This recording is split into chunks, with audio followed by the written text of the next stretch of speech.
It's on my list. I actually put everything in a binder, in the binder we got at the orientation, and then ordered the dividers so I could put it together. Please, everyone, take a seat. We're getting ready to convene this meeting. Today is July the 30th, and it's about... No, I take it back. Let me get the right agenda. Yeah, August the 9th. Thank God. I don't... Did y'all get an agenda? It's right here. Yeah. No, that's not. Here, you don't have mine. I never had an agenda. Today's Wednesday, August 19th, and it's about 5:02 p.m. First on the agenda is the roll call. We'll start with Commissioner District 1. DeAndre Knoxon, District 1. Barbie Tucker, District 2. Brian Getchis, Commissioner at Large. Abel Garza, Mayor. Wade Johnson, Commissioner at Large. Chris Sharp, District 3. We're going to have the invoke. Hi, Mayor. Jason Delgado, District 4. This is the second time I've forgot Jason. I'm in a hurry. No. I'm right here. We're going to have the invocation by Commissioner Wade Johnson, followed by the Pledge of Allegiance led by Commissioner Chris Sharp.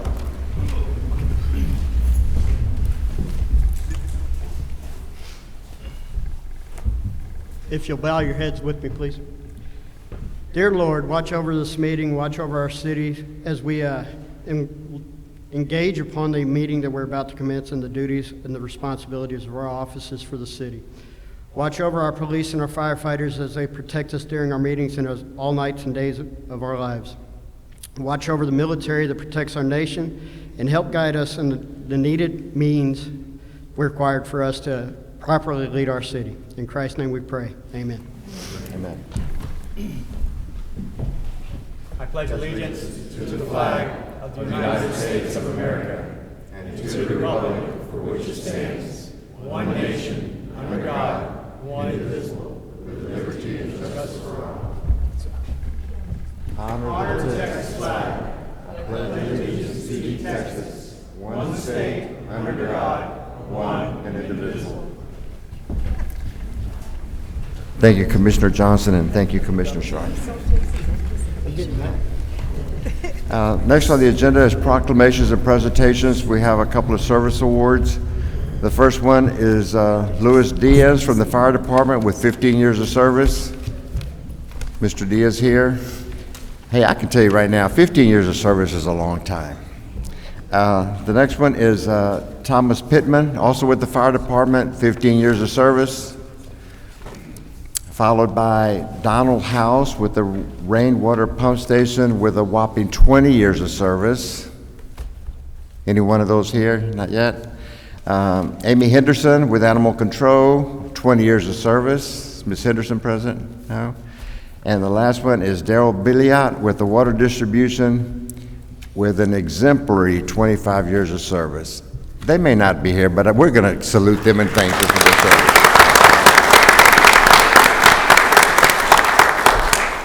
Next on the agenda, we're doing the quarterly reports. We have a report regarding the quarterly investment report from the Finance Department. Ms. Laura Boyd.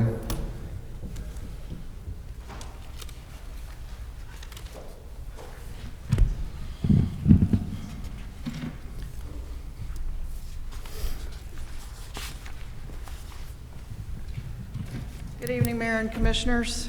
The quarterly report is for the quarter ending June 30th, 2026. And the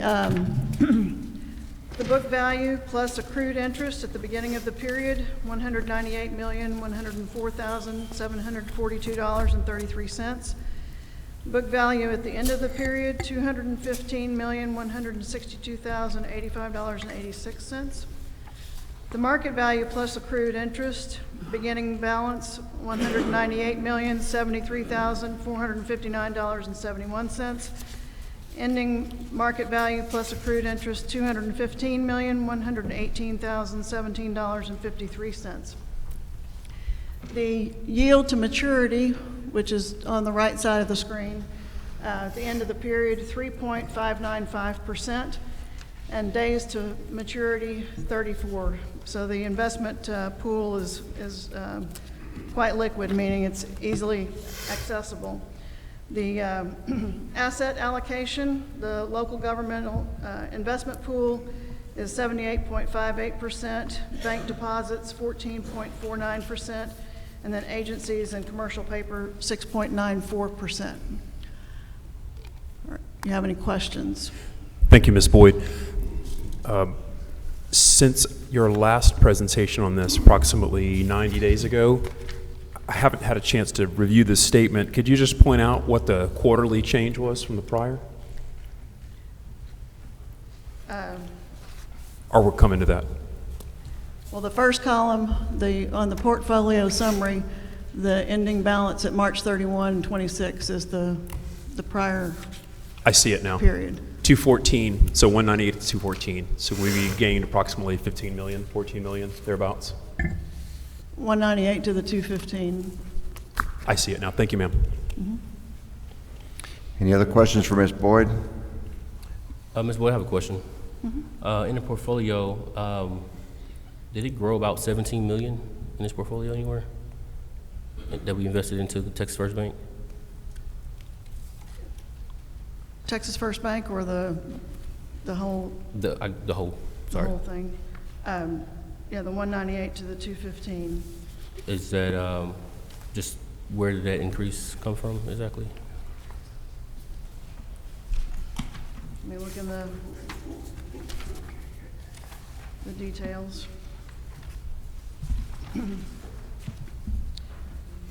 There were increases to the amount in the investment pools and the bank deposits. And that just comes from what these departments brought in, or just from the investment? That's what we recruit.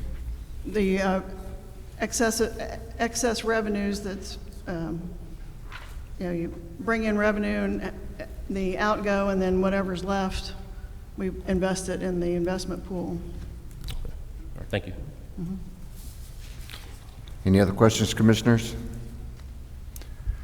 Thank you, Ms. Boyd. The next report is from the Water Company of America.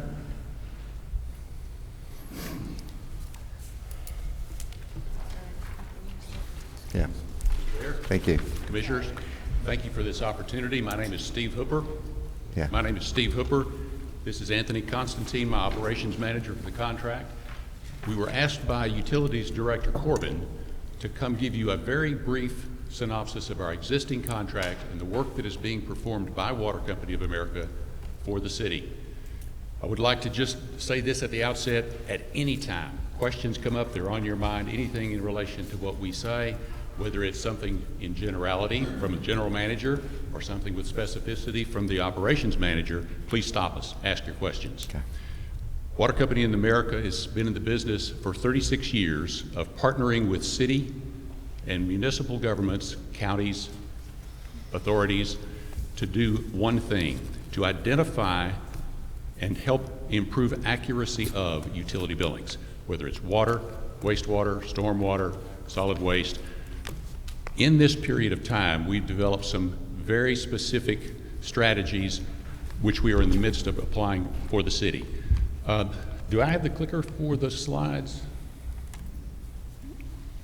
Maybe?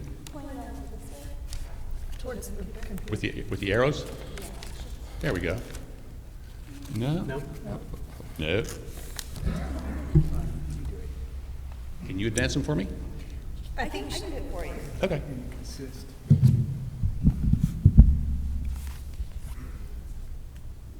Thank you. The brief company introduction is the first. Challenge faced by every utility, that's our focal point. The service provided to Texas City speaks to the types of things that we discover for our clients to give you a sense of what it is. The benefits then speak for themselves. Next slide, please. This is a revenue-producing contract, meaning it is based on a performance fee. The city is out no upfront monies. We only participate in a portion of new increased revenue that we discover. Now, please understand, we're not in the business of raising rates. We're not in the business of changing people's billing, whether you're a commercial citizen or a residential citizen. We're in the business of finding those cases where accounts unknown to staff and to city are either underbilled or overbilled for whatever reason. Yeah. So our goal as a company headquartered in Houston, doing business since '89, with 120 completed and ongoing projects, has given us a great deal of experience partnering with different utilities. So, next slide, please.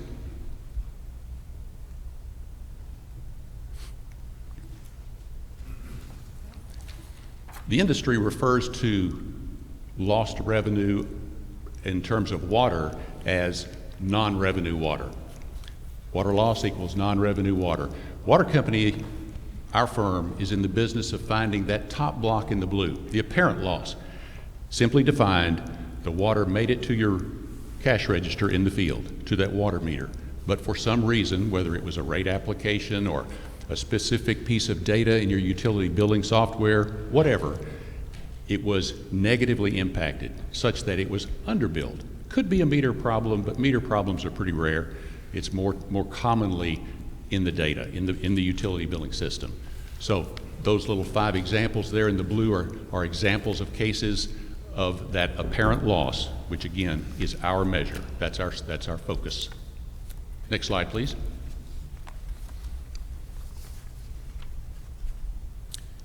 We provide the analytic tools.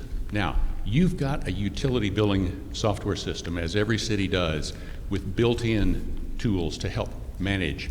For example, if a water meter reports 0 consumption in a given month, and there's an active customer at that location, then you've got tools within your software to flag that, to say what's going on here, and those are the kinds of things that you trap in-house. Our deep dive into your data enables us to look for those things that we have discovered patterns for and ways to search out. It may be a commercial property with multiple meters, and 2 of 3 are working fine. It masks the fact that there's a 3rd meter on that commercial property that is either not listed or not billing properly or those kinds of things. So it's our ability to go to the next level in data analytics.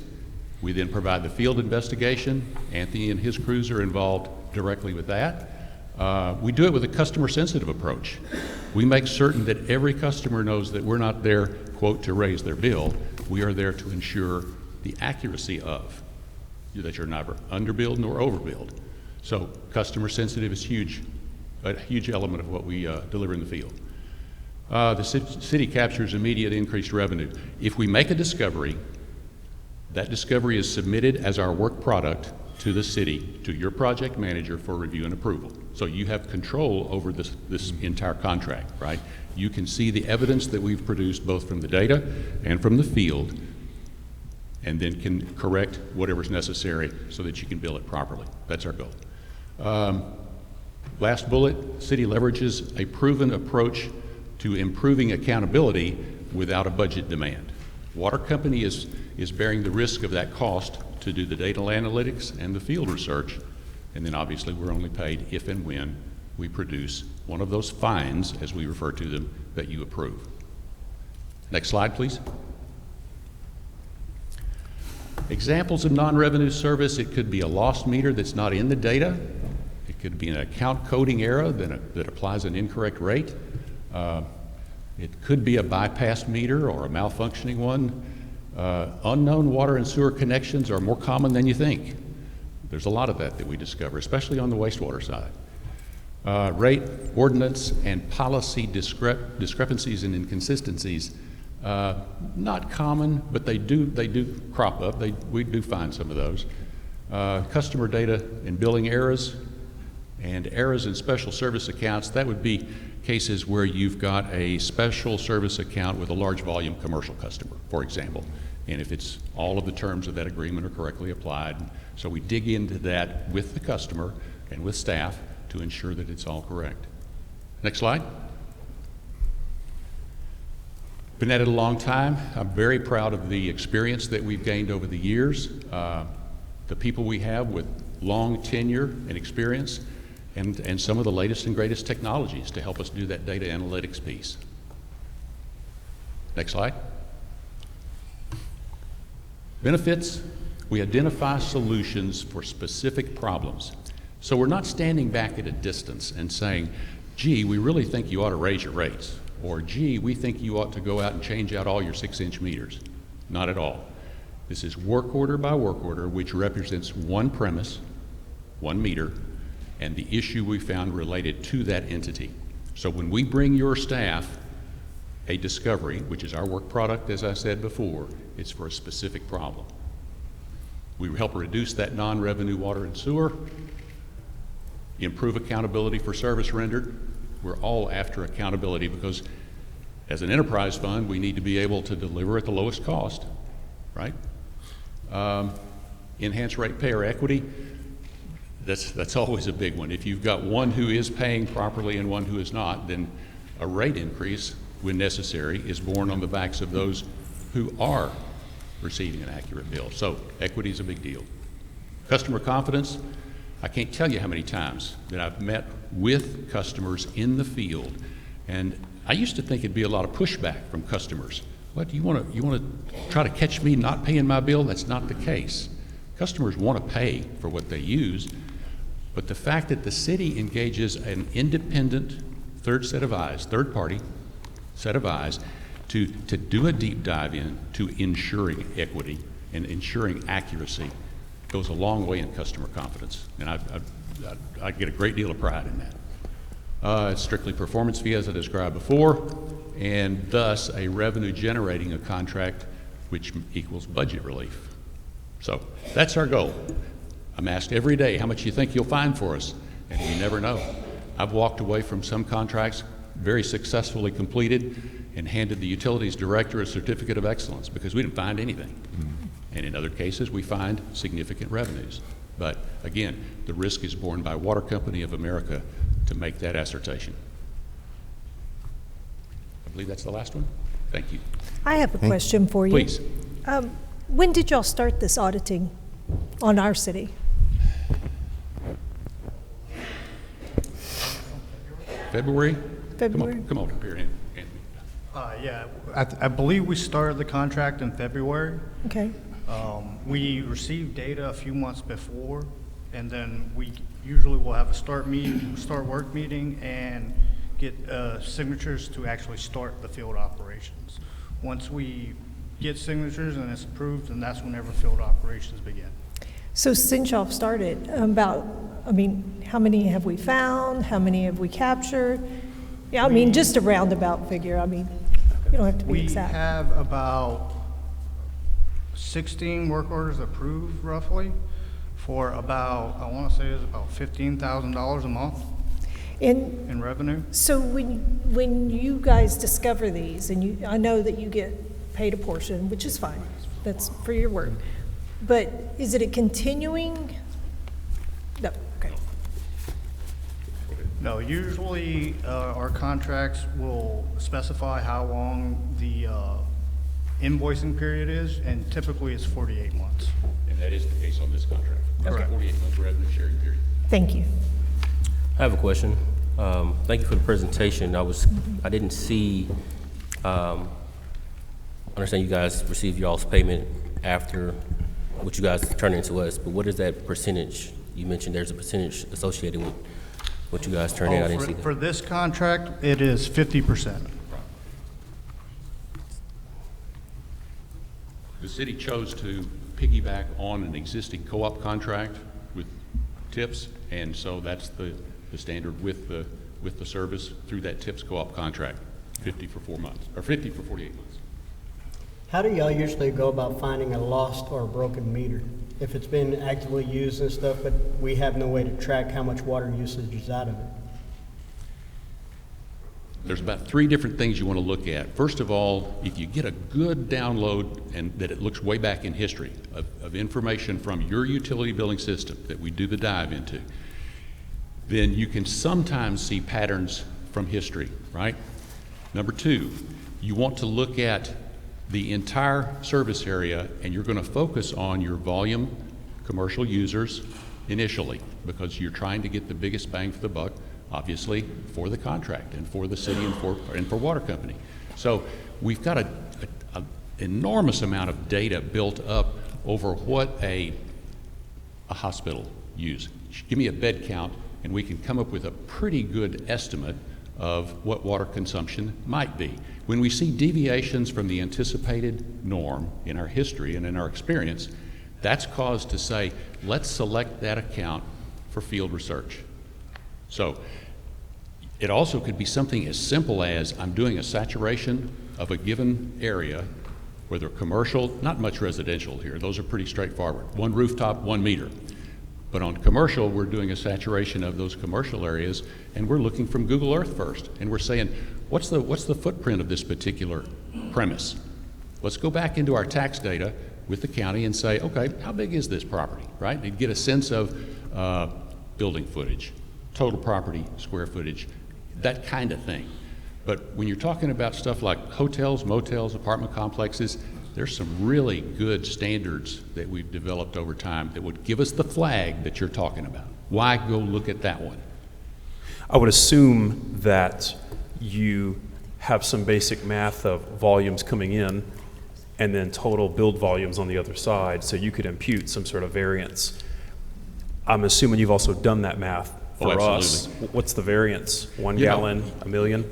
I'm not going to say, because I'm not certain on this exact contract. I don't want to say that because would be unfair. That's an excellent question for me to report back to you on at the end of the project, because I would like to say how that number looked then and what it looks like at the end, and just give you some measurement of what we've produced. I can tell you this from a high level, as we're kicking this thing off in the field, literally, I don't see it being exorbitantly high unaccounted for water. I don't That's see a relief.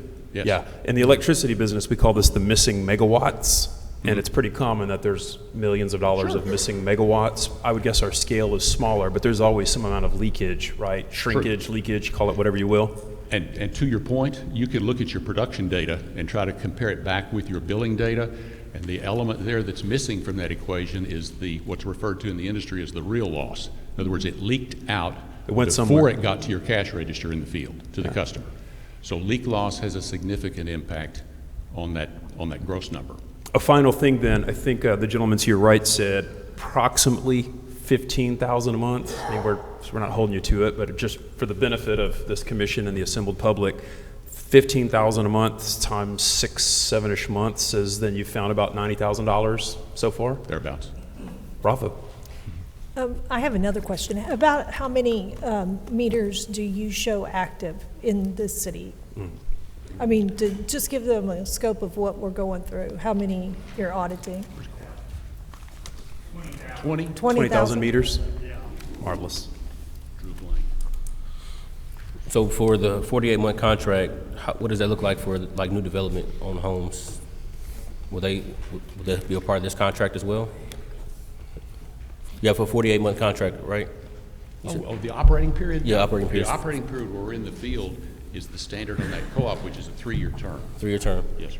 So how does that contract play a part with the continued development and growth that we have for like residential homes and businesses? Are those included in the contract, or has it already been a set map of what they're going to look at for 3 years? All the service area is included, and if I can just offer you a comment, this is based on some real recent work that we've done with an Alabama utility that I'm working for right now, where we discovered new properties that were completed, constructed, got their certificate of occupancy, had the power on, and for whatever reason, the flip was never switched for water billing to initiate. So you want us to look at the new stuff. Typically not a problem. They got new meters. You're not going to find a meter problem there. But is it fully accounted for in your data set? That's the big deal. Okay. So you guys are going to They are. look at They are okay, included. that's what Absolutely. So you mentioned the certificate of excellence. Is that something that we can report to say good standing somewhere? Hey, or absolutely. Is it just from, I mean, that's in your purview. I'm just saying we don't always find a lot of money. My example there was sometimes we just don't find a lot. We find a clean system. I have one last one. So marvelous service, makes all the sense in the world. These kinds of things happen at scale. Bravo. If the structure of the agreement that we have with you is you get 50% of the found money for that year or forever in perpetuity? Like how long does that? 4-year revenue sharing period. 4 years. Yes, sir. We discussed Okay. that. So then of the 90K, sticking with the hypotheticals, we're just talking. But if you found 90K, 45K goes to you guys, but you get that 45K this year and then also next year and Correct. right. Correct. Okay. Got it. And another footnote to that is if something changes in that 4-year period, let's say the business closes, there is no increased revenue, therefore nothing to be paid to water company. So we share the risk with the city that the benefit we discovered will continue for that period where we share the revenue. How many boots on the ground do you guys have? I beg your pardon? How many boots on the ground do you guys, Boots on the ground? technicians or? Typically, we work in teams of 2, and I have 2 different teams that will, I'll sometimes have them on the same project if I need them to be, but if I don't, I may have them on separate projects where it just depends on how much workload we have. And are y'all working close with our water department? Because I used to read those meters and some of them were hard to find. Yeah, yes, we do work with the water department pretty Okay. closely. We have meetings for, meetings for anything that we have questions about or like meters that we can't find. So, it helps whenever the city and water company, communicate well and work well together. His name was Mr. Cooper. I yield the floor to my colleagues. Any other questions for Mr. Cooper? Thank you very much, sir. Appreciate the information. And we thank you for this opportunity. Thank you. Thank you, Mr. Corbin, for.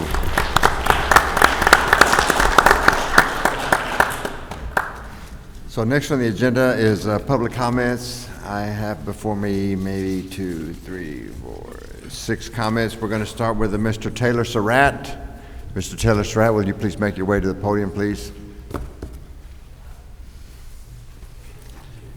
Followed by Ms. Barbara White. I'm a lifetime member of Texas City.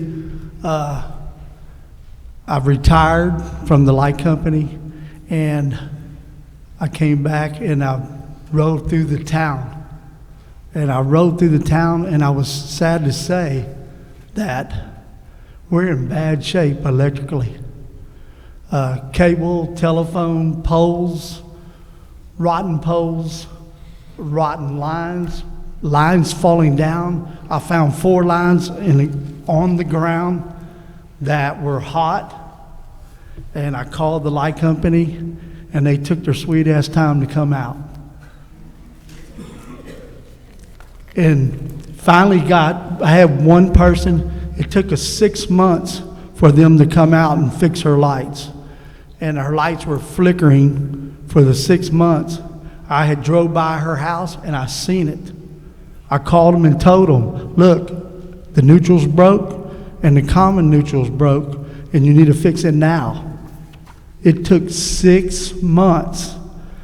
4 times I called for the same location. The owner of the house changed the breaker boxes. It wasn't a breaker box problem. It was a light company problem. And I rode through this town. I found 4 lines down on the ground. Could have been a dead kid. I found one yesterday. I could almost reach it with my hand. And it's lucky the guy that moved into the house, he didn't have a van or something. He'd have hit it, and he would have been dead. I called them and waited till the fire marshal came out. I've had to call the fire department, the police department, to get them to respond. And they didn't respond like they should have. Yesterday, all they did was take the slack out of the wire, and you could see clearly that the wire was broke. And the only thing holding up is a single strand, a steel strand, and the other wires were broke. 2 of them. So it's still like that right now, and eventually it's going to fall. And I went out to, I rode out to the waste treatment plant. I look up, there's vines all over the lateral fuse, and they're going to lose power if they don't do something about it. It's a city responsibility, and it's the light company's responsibility to take care of these issues. Your time is up, Mr. Surratt. Thank you so much for the information. Ms. Barbara White?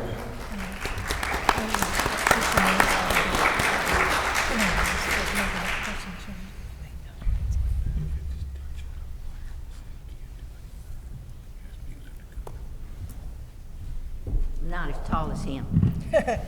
I appreciate you all letting us come and talk to you, even though you may not always like what I have to say. First, I'm disgusted that we have to give back $3.5 million because we didn't spend it to the federal government. Shame and a disgrace. I don't know if we have any chance of talking to the Attorney General if our audit is ready. I think in light that we don't have a full picture of where we stand financially, I don't think we have any business setting our tax rate unless we absolutely have to.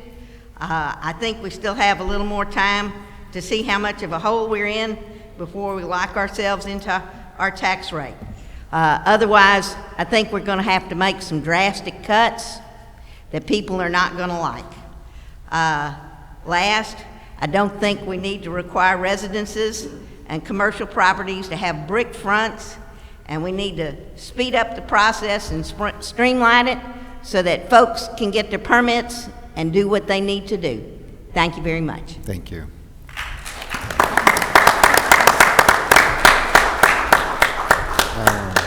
Is it Julie speaking on the wrecker ordinance?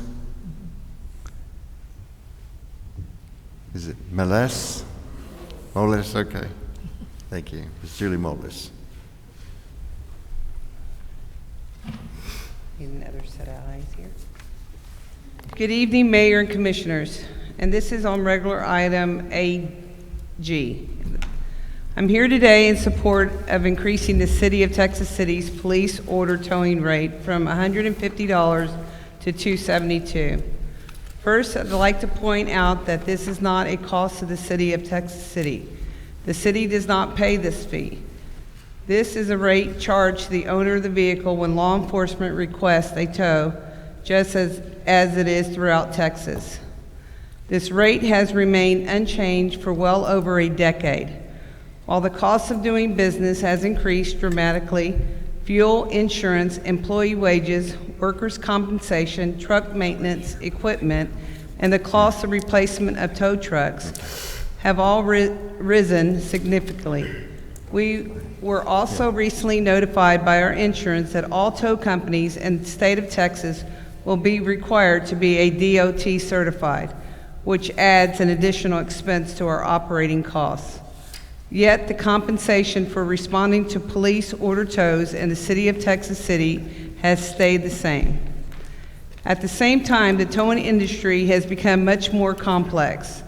We are now regularly handled electric cars, hybrids, vehicles with electronic parking brakes, and advanced safety systems.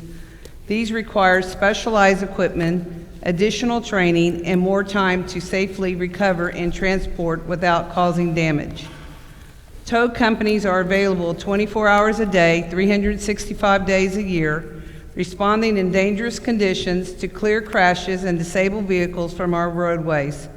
Every minute a vehicle remains in traffic increases the risk of the public, first responders, and tow operators. We provide essential public safety service that keeps traffic moving and helps prevent secondary accidents. Finally, I want to emphasize that a $272 is not an excessive rate. In fact, the current light-duty tow rate used by the state of Texas through the Texas Department of Licensing and Regulation for comparable police order tows for light-duty tows. This proposal simply brings Texas City rate in line with the established benchmark after years without an increase.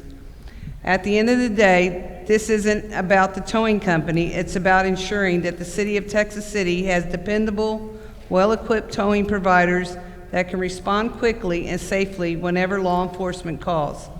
I respectfully ask for your support on this proposal. Thank you for your time and consideration, and I have all tow companies here to represent that are in Texas City.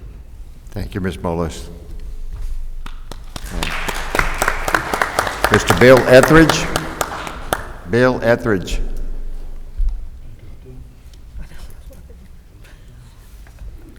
Followed by Mr. Jose Boyce.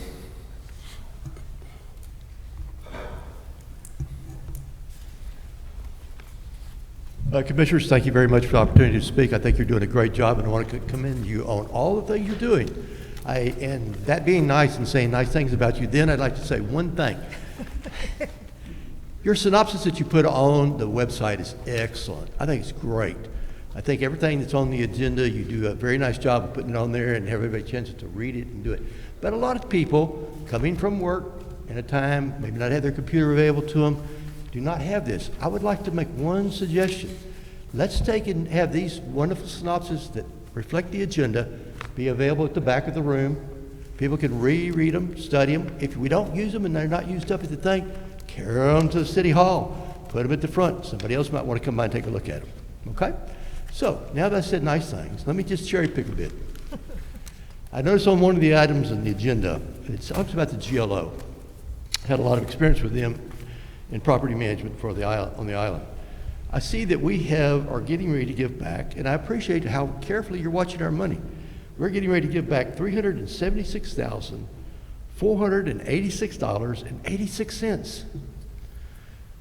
And it says that this money was originally set up for the Vital Moses Lake Pump Station project.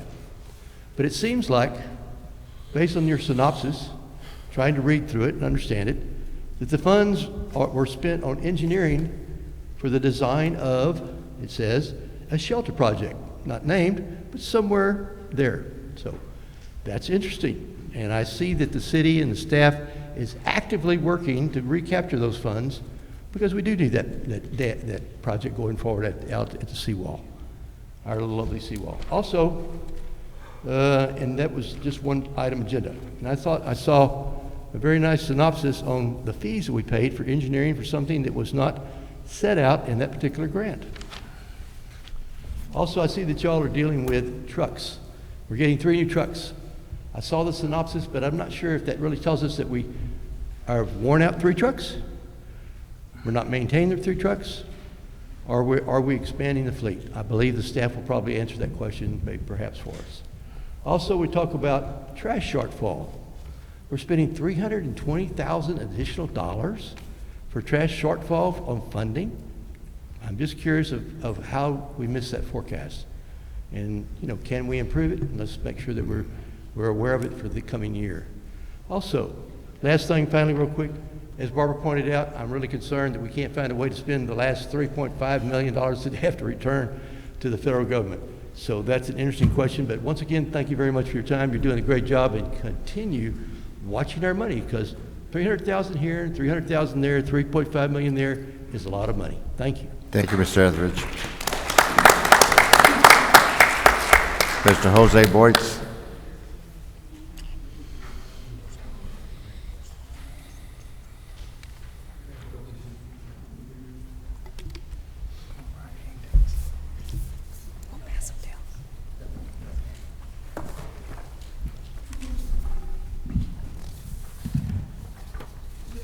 Thank you, Mayor Abel and Commissioners, for allowing me to make my comments this evening. My comments are in regard to the proposed annual budget of the Texas City fiscal year 26-27, specifically regarding the entry noted as Texas City Historical Preservation Corporation Fund 808 on page 80 of the budget. I applaud the Commission for continuing to financially support, develop, and preserve Texas City history. However, I am concerned that the proposed budget direct funding through the Texas City Historical Preservation Corporation. The reason is that the Texas City Historical Preservation Corporation is a dysfunctional and inactive tax-exempt corporation. Just consider these 4 facts. The most recent meeting, and the last one, was February 22nd, 2024. a meeting that I chair.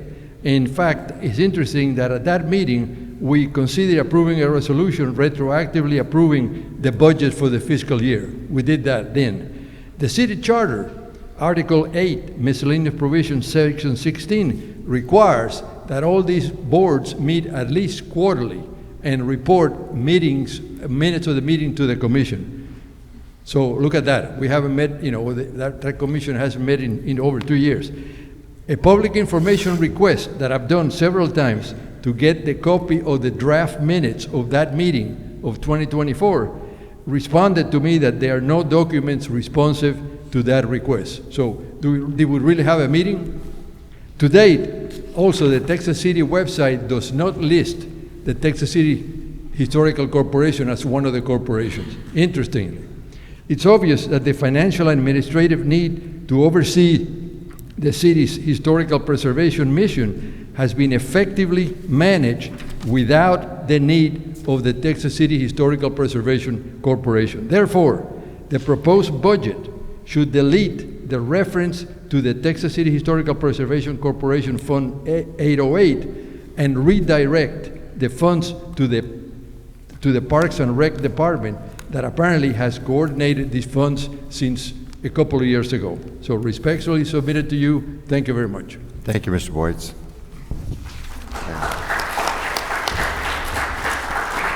The last public comment, the last one is from Mr. Good Citizen.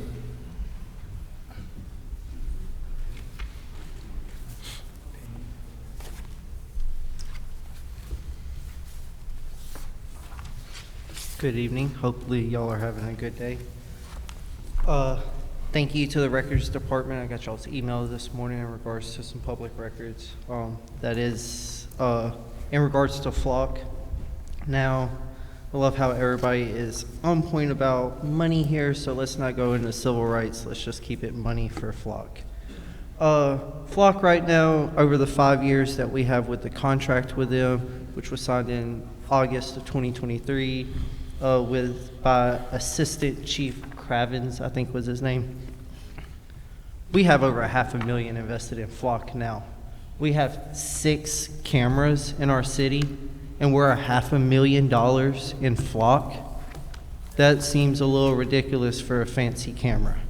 Okay, yes, we did spend $6,000 for the cameras, but they're charging us for 5 years, almost $750,000 for services. I use AI service with my business. For a year, I spend $100. I can search whatever I want. And you're telling us we're spending over $100,000 a year just to search a license plate that we can already search on the DMV? I think that's a little ridiculous. The last thing that I want to bring up on here is, hopefully y'all can catch in time. We do currently, as of this month, have about $250,000 check that's supposed to be going to Flock. It is for a renewal of the contract for this year. First 2 years, we paid $71,000 as a promo special. But currently this year, it's estimated for their contract, we have about $250,000 check that's supposed to be going to them this month. My last thing is, I found on the contract, hopefully he's just smart like this and loves us as the citizens, or maybe he's just not that smart. But our contract with Flock states that we have unlimited user access. It does not state unlimited police access, does not state unlimited administration access. I'm giving to the city 14 days to abide by this contract and allow the citizens access to this system. If not, I hope the new lawyer that's going to be coming, he's coming from Houston, so he's familiar with probably my other lawsuit, Mr. Jeffrey Lubritz. Hopefully he's a really good lawyer and he's not expensive. But I will give y'all 14 days to fulfill the contract with Flock and allow us access to this system as we paid for it. Thank you, and y'all have a blessed day. Thank you. Thank you.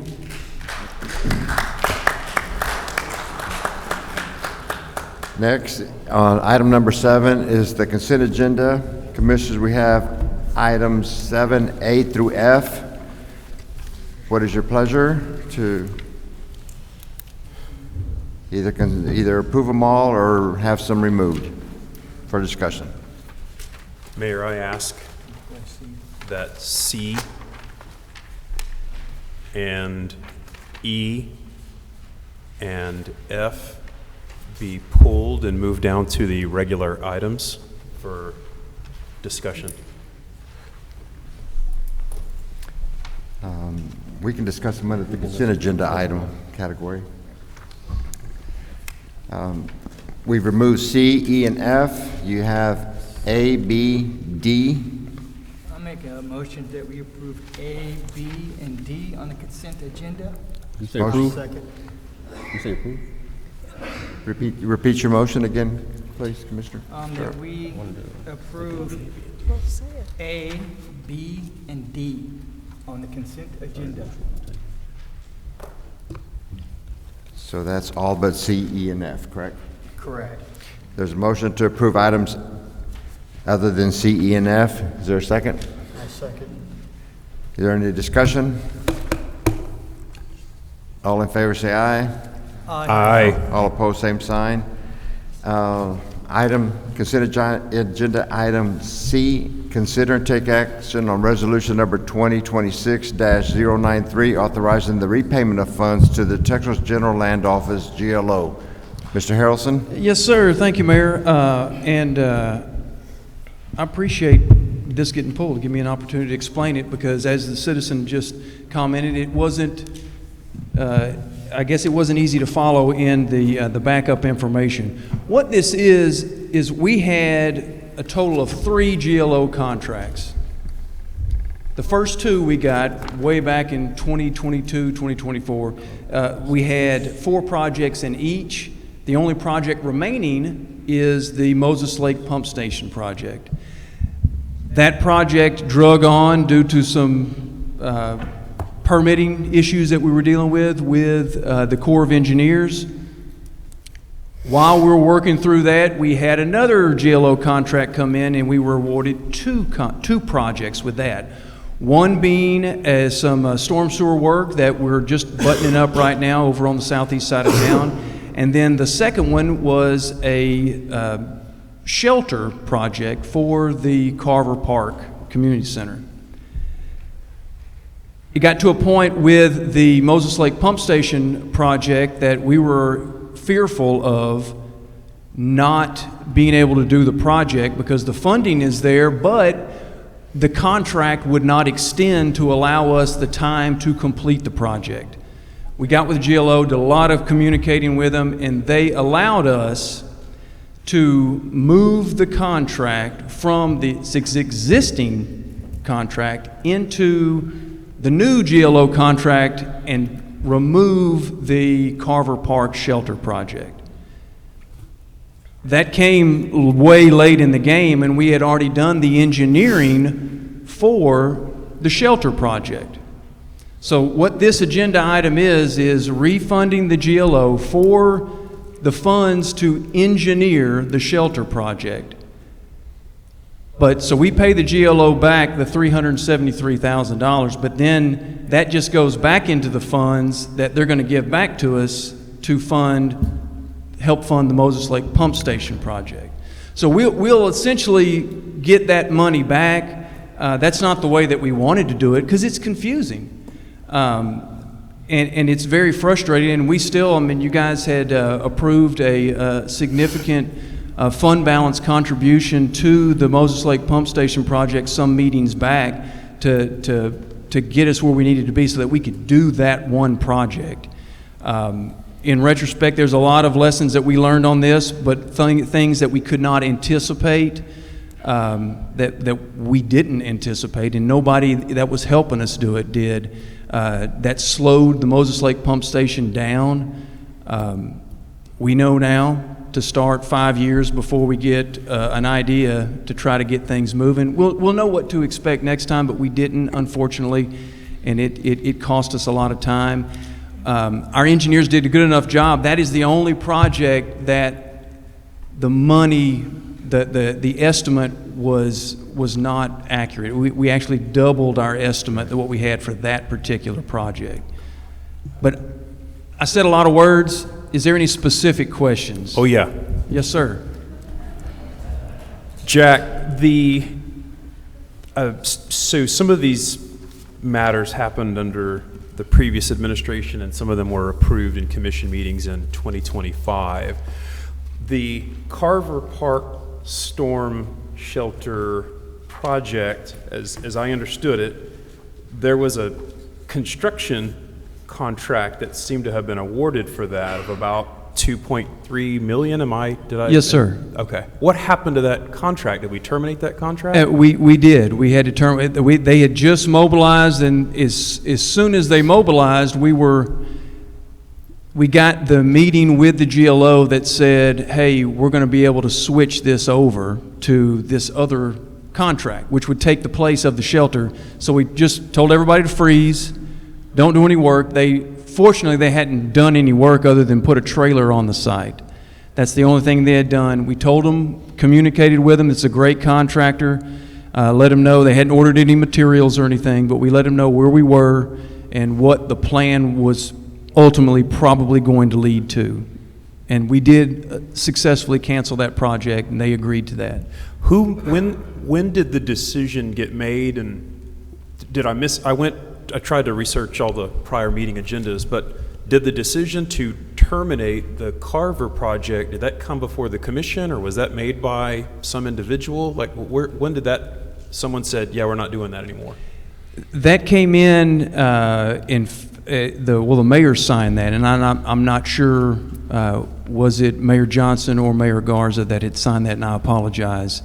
I think it would have had to have been Mayor Johnson, right? That happened before Abel. That was like in February, I think. Well, the meeting where the GLO gave us permission to switch it from this contract to the other happened in February. So the exact decision when we did it came at a later date because we didn't want to cancel a contract too soon without getting some better information. So we waited a little later. We told everybody that, hey, we called a timeout on the shelter project, but we didn't pull the trigger as, in fact, canceling it until later on. So the merits then of the Carver project, I assume, I'm working off limited knowledge. I haven't read everything that needs to be read. But I assume that there were noble and just and appropriate and reasonable factors that led to we should go do this thing at Carver. So was the primary decision-making there of we no longer need that, or it was because of pump station? Like what was the fork in the road, Jack, where we decided we're abandoning the Carver Community Center shelter and we're doing these other things? That's a really good question, Commissioner. And there was a couple things that drove us to that decision, to our recommendation for this project to be canceled. The longer we got, because originally it had been designed to put a shelter at the Sanders Center and at the Carver Center. We found out because this is a federal grant and it has to be FEMA certified, that we would have to build the shelter at Sanders, 20 feet off the ground. So you'd have to jump off the roof to get in the front door. It's one of those. So it became where it doesn't make any sense. So what we did is we just moved it, made the one at Carver. Hey, we're going to make that one bigger. The farther along we got into it, there is so many things that what we wanted, Commissioner, is we wanted to have an addition to those community centers, another room over there. And we could do that. We could use this, build it as the shelter and use it as a room. But when you call it a shelter and to have that FEMA funding, it threw a lot of issues and a lot of red flags up. The farther we got into the design process, it really gave us some headaches, especially from an emergency management standpoint. Do we want to have an emergency shelter in a place that can only fit 50 people? Do we have a lottery? Do we decide who gets to stay in there? Is it going to, make people want to, hey, I'm not going to leave. I don't need to evacuate. I'll just stay in the shelter. We figured out that was not really a good thing to do. So it made it easier when we could change the project, move it over, cancel the shelter, and use not only what remaining funds we have in the existing Moses Lake Pump Station grant, we can use that money, as well as we can use the money over in what's left in the shelter project. So instead of us having to pay in $9 million out of fund balance to get the Moses Lake Pump Station project built, we're only doing $5 million. So it seems to raise the question, though, then, Jack, that if it was only going to house 50 people, then I have to scratch my head and think, well, then maybe it actually wasn't a good idea in the first place. Like maybe it was serving some other purpose. Hey, we're going to spend $3 million out at Carver for some reason so we can house 50 people. Well, I think that what we had, if it wasn't advertised as a shelter, it would be nice to have a place for our first responders, for a place that maybe we could, during emergency situations, somewhere, my guys, I could have utilities, public works personnel who have dump trucks and ready to go as soon as the floodwaters go down. We have a safe place for them to stay. That was kind of what we had envisioned for it. But, given the chance to, I would still rather have that pump station than I would. I just put all my guys, we'll pile them up into the third floor or whatever of the hospital, and we'll go from there. My last comment then. Yes, sir. Mayor, I would just recommend then that it seems like we've got to repay the money to the GLO, that we separate these two different activities here, and the other part of it, maybe we table for a subsequent meeting is my suggestion. I yield to other colleagues' comments. I have a question, Jack, just for clarity. Yes, sir. Like you mentioned, we originally planned on building at Sanders and at Carver. Yes, sir. How much was allocated for the Sanders project? Well, I can't remember how the split was, Commissioner, but it was kind of a 2 and 2. It was a 50-50. I thought it was like 4 some total, maybe 2 and 2. Something like that, Okay. yes, sir. And we just had to put it all into. So we decided because of the elevation, we put it all forward towards Carver. We could not make it work over at Sanders. Right. I recall Yes, sir. that. So with that 4 going towards Carver, what I recall, and you can correct me, it was essentially to kind of serve like a dual purpose. Shelter, but I didn't recall it being something for housing in the event of emergency because we have more than 50 people on one street, so I don't believe it was for housing. I thought it was for, maybe if there's a distribution place to distribute maybe resources and things like that. And yes, in the sir. meantime, in the event there was no event, it can be used as a dual purpose for recreational because it's a large space. Absolutely. So I think that was the thought process behind that. And then with the timeline of the grant with the Moses Lake Pump Station, waiting on the Army Corps of Engineers, that's where the decision I thought came into, hey, we need $9 million or short. Yes, sir. And yes, sir. Unfortunately, I'll say that since I represent District 1, you and I talked about this, right? Yes, sir. I had some concerns about this, and I pretty much campaigned off this for 4 years and it didn't happen. So I had a lot of people to answer to about it. My rationale behind it, even though it was tough to swallow, that the greater good of the citizens of Texas City. So you have the Moses Lake Pump Station, which essentially protects everyone, not just District 1. And whereas the Carver Community Center shelter, however you want to put it, would have been beneficial to the youth and those who would frequently visit it, the Moses Lake Pump Station should take priority.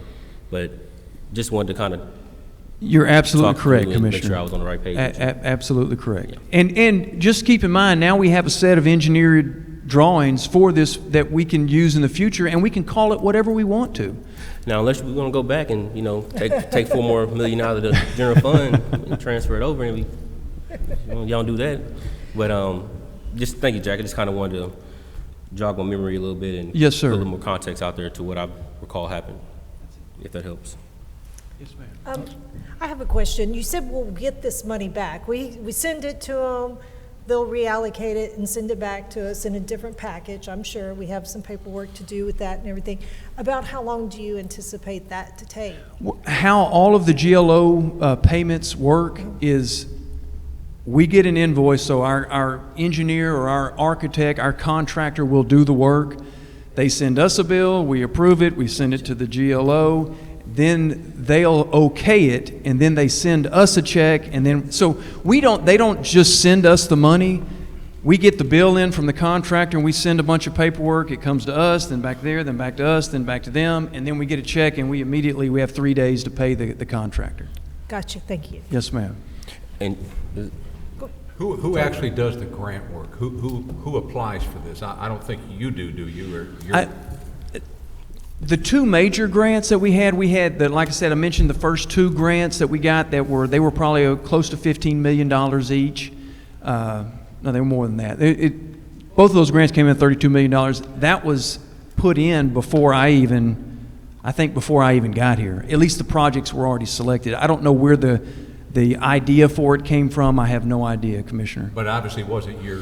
It wasn't my department. And Jack, when we say we're repaying, this isn't coming from our liquid funds, general fund, this is coming from the grant. Well, it actually, the money that we got approved to come out of general fund to fully fund the Moses Lake Pump Station project, this was part of that. That we transferred So it did come out of general fund, but then the GLO is going to pay us that money back when we bill for it. Okay. If that makes, I know it's confusing, and I'm sorry. That's why you're up there. Yeah, I wish I could explain it easier. Yeah. Do we typically start a project before we approve it? I mean, how does that work? Do they do that? Do they typically, have we spent any money on the pump out at Moses Lake Pump before we approved that? Even though we had a grant for it, did we start it before we approved it? The only money that we spend prior to that approval, Commissioner, was the engineering for it, the design of it. So not the construction, but just the engineering. Then, because then we have to bid it out, then we bring it for y'all to approve. Thank you. And what you're saying about this is really not costing us anything. I'm sorry, I This couldn't. whole thing right here is really not costing us anything. It's not, because we're going to get that money back. It looks bad, but Right. it's hey, here, and then you hand it back to me Right. there. It's kind of weird. We're not going to have less at the end of the day because of it. No, sir. It's just the process we're going through, correct? It's just the process we're going through. And I do know it's confusing, especially to our citizenry. It's confusing. It's confusing to us. I mean, we actually pay a grant manager to help do all the paperwork just to figure out and make sure we're straight on this stuff. Thank you. Any more comments from Mr. Harrelson regarding item C? I make a motion to approve. Second. Any discussion? All in favor say aye. Aye. All opposed, same sign. Motion carries. Thank you, Mr. Harrelson. Item E.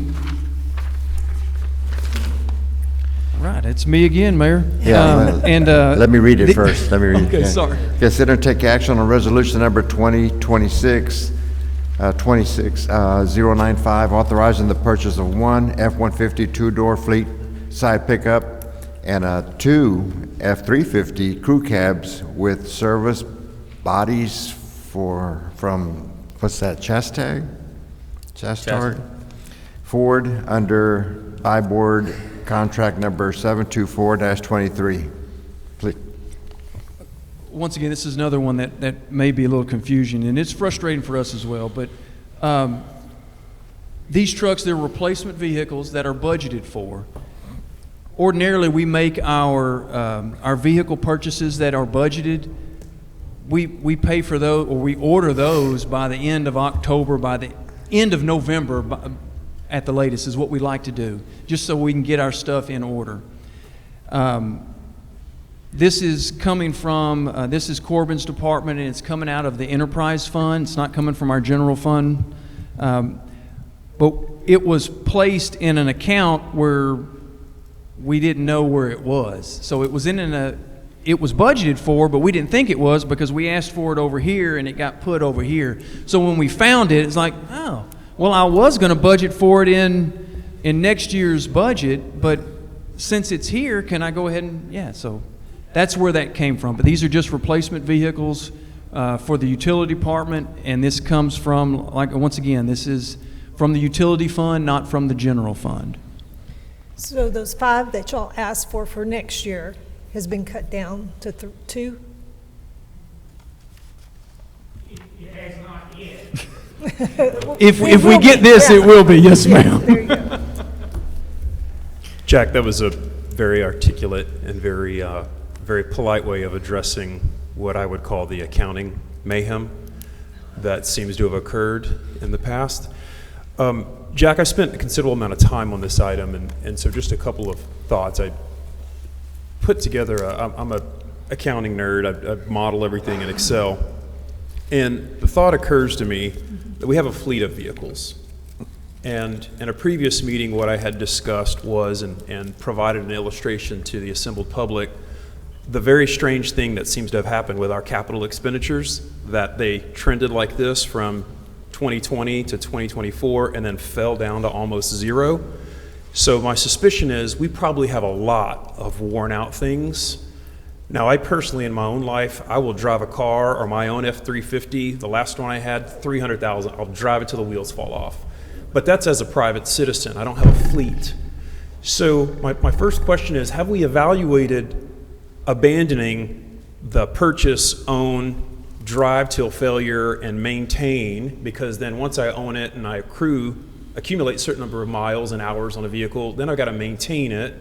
So that means I need to have staff to do maintenance. I got to buy parts. I have downtime. Like, there's a cost of all that maintenance, right? Right. So my proposition was, why wouldn't we just sign a 5-year lease, drive the wheels off of them, keep the service bodies, get new vehicles, sign another 5-year lease, and so instead of $170,000 or $167,978 out of pocket, we spend $50K, and then $50K the following year, and $50K the following year, and then we give them back, and we avoid all that maintenance cost and headache.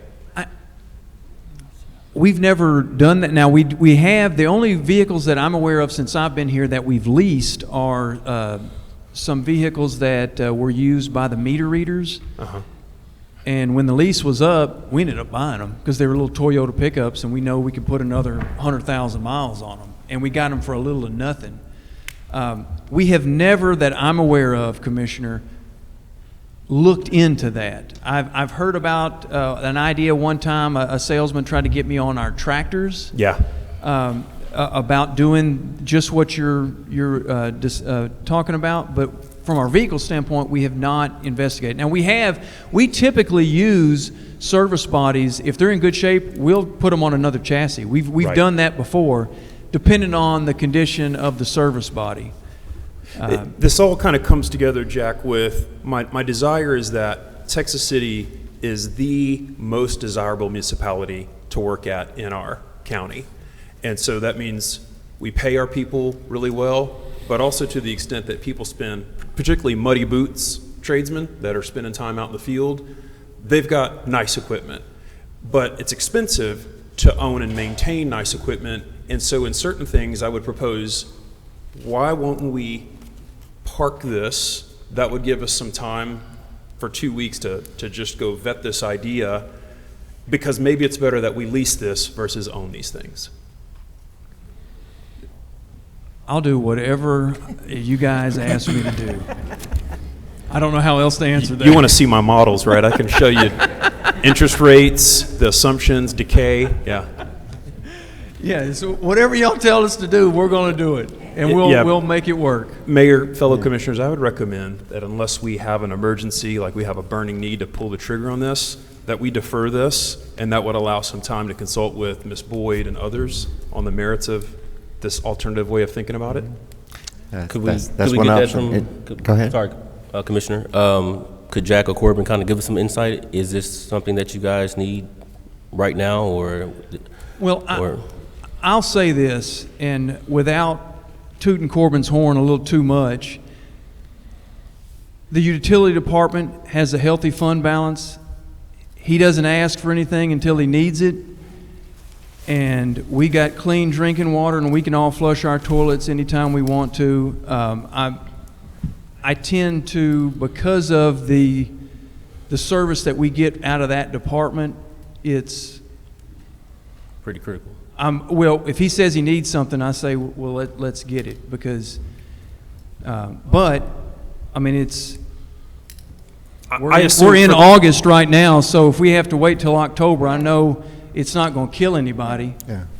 For the record, no question about the need. Yeah, no question about the need. I understand. I just was. And Corbin's been waiting on these trucks for quite a while, right? longer than normal. Yes, Pumpkin speaking. I believe if we order them tomorrow, they're not going to be here till December. So Right, but waiting 2 weeks is not. But I thought that you were actually needing these trucks already, and something happened and you didn't get them, so you're behind. So you We actually do, need them more but than you did. We'll make do.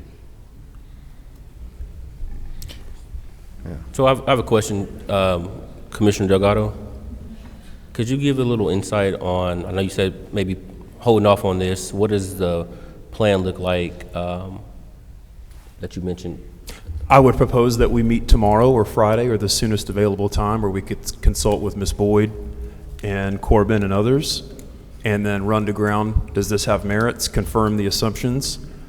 But I defer to Corbin and Jack on if we need to pull the trigger on this, then so be it. I don't want to, because the water needs to flow and the sewage needs to, I'm with you on those things. Just what Corbin said, I mean, it's not going to kill us right now because it takes so long to get them in anyway.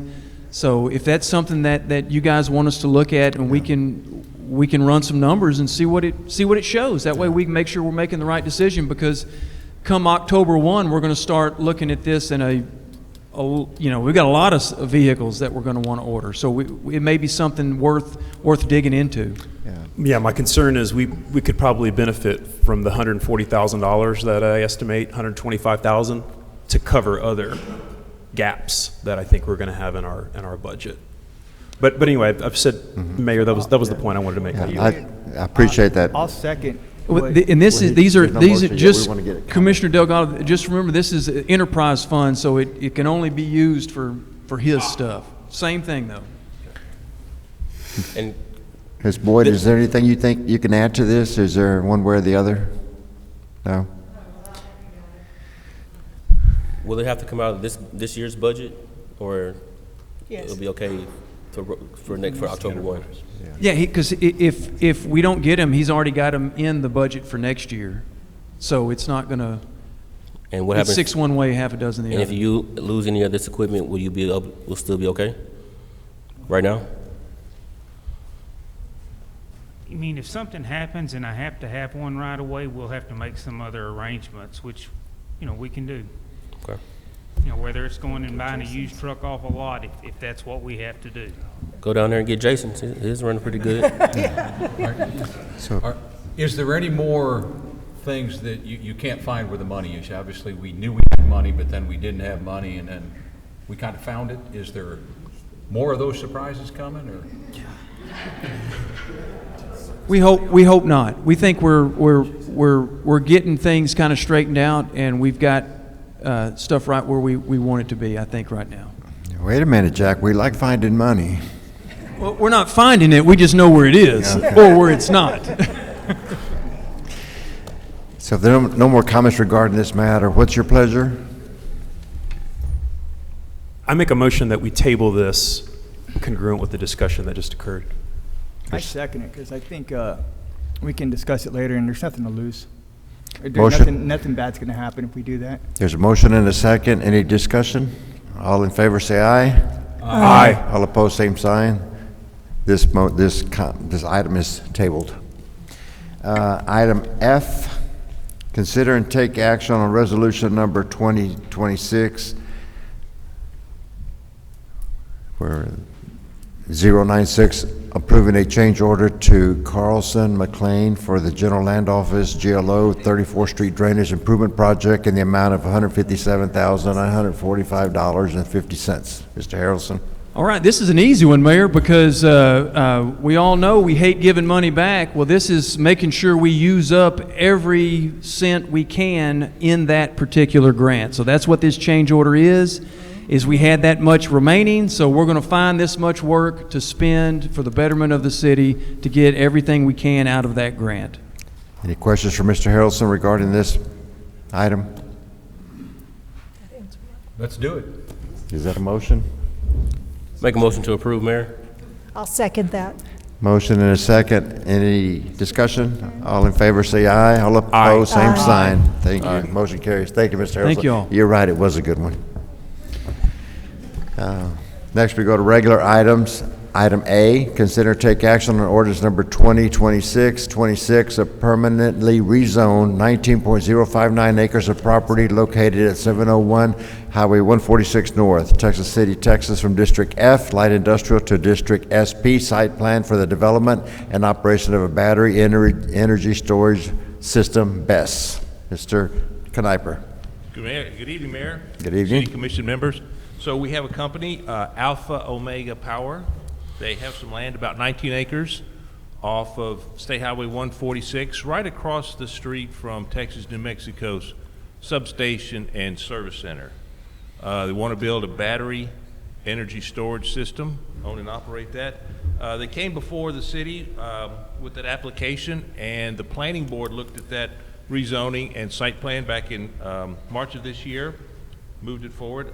Zoning Commission saw that same site plan and zoning change in April of this year, and then that same site plan and zoning change was brought before this body later on in April, and you approved it. The next step for Alpha Omega Power was to submit to the building official an official application for the building permit. We received that, we're reviewing that, and that is the trigger to finalize the zoning, and that's the ordinance that's before you tonight. Okay. I'll answer any questions you might have. Any questions for Mr. Kniper? How has the process been working with Alpha and Omega so far? How has the process been working with them? They've been good. They funded we have a third-party subject matter expert, Code Concepts, that is helping us review the very specific details about the BESS. And this company has been, they've been, every time we ask for something, they've been very responsive. So this commission has approved this twice, two parts of the process. Now this is the third part of the process? This makes it final. It's some things that they need on their side for the financing and that part of it to kick off. Any other questions for Mr. Kniper? What's your pleasure, commissioners? I motion that we accept it. Seconded. Motion and a second. All in favor say aye. Any discussion? None. All in favor say aye. Aye. All opposed, same sign. Motion carries. Thank you, Mr. Kniper. Item B, consider take action on resolution number 2026-097, awarding bid number 2026-025, and authorize the mayor or designee to enter into an agreement for the Lift Station 6 and 33 rehabilitation project. Mr. Harrelson? Yes, sir. Thank you, Mayor. On July the 28th, we had 8 bids for this project.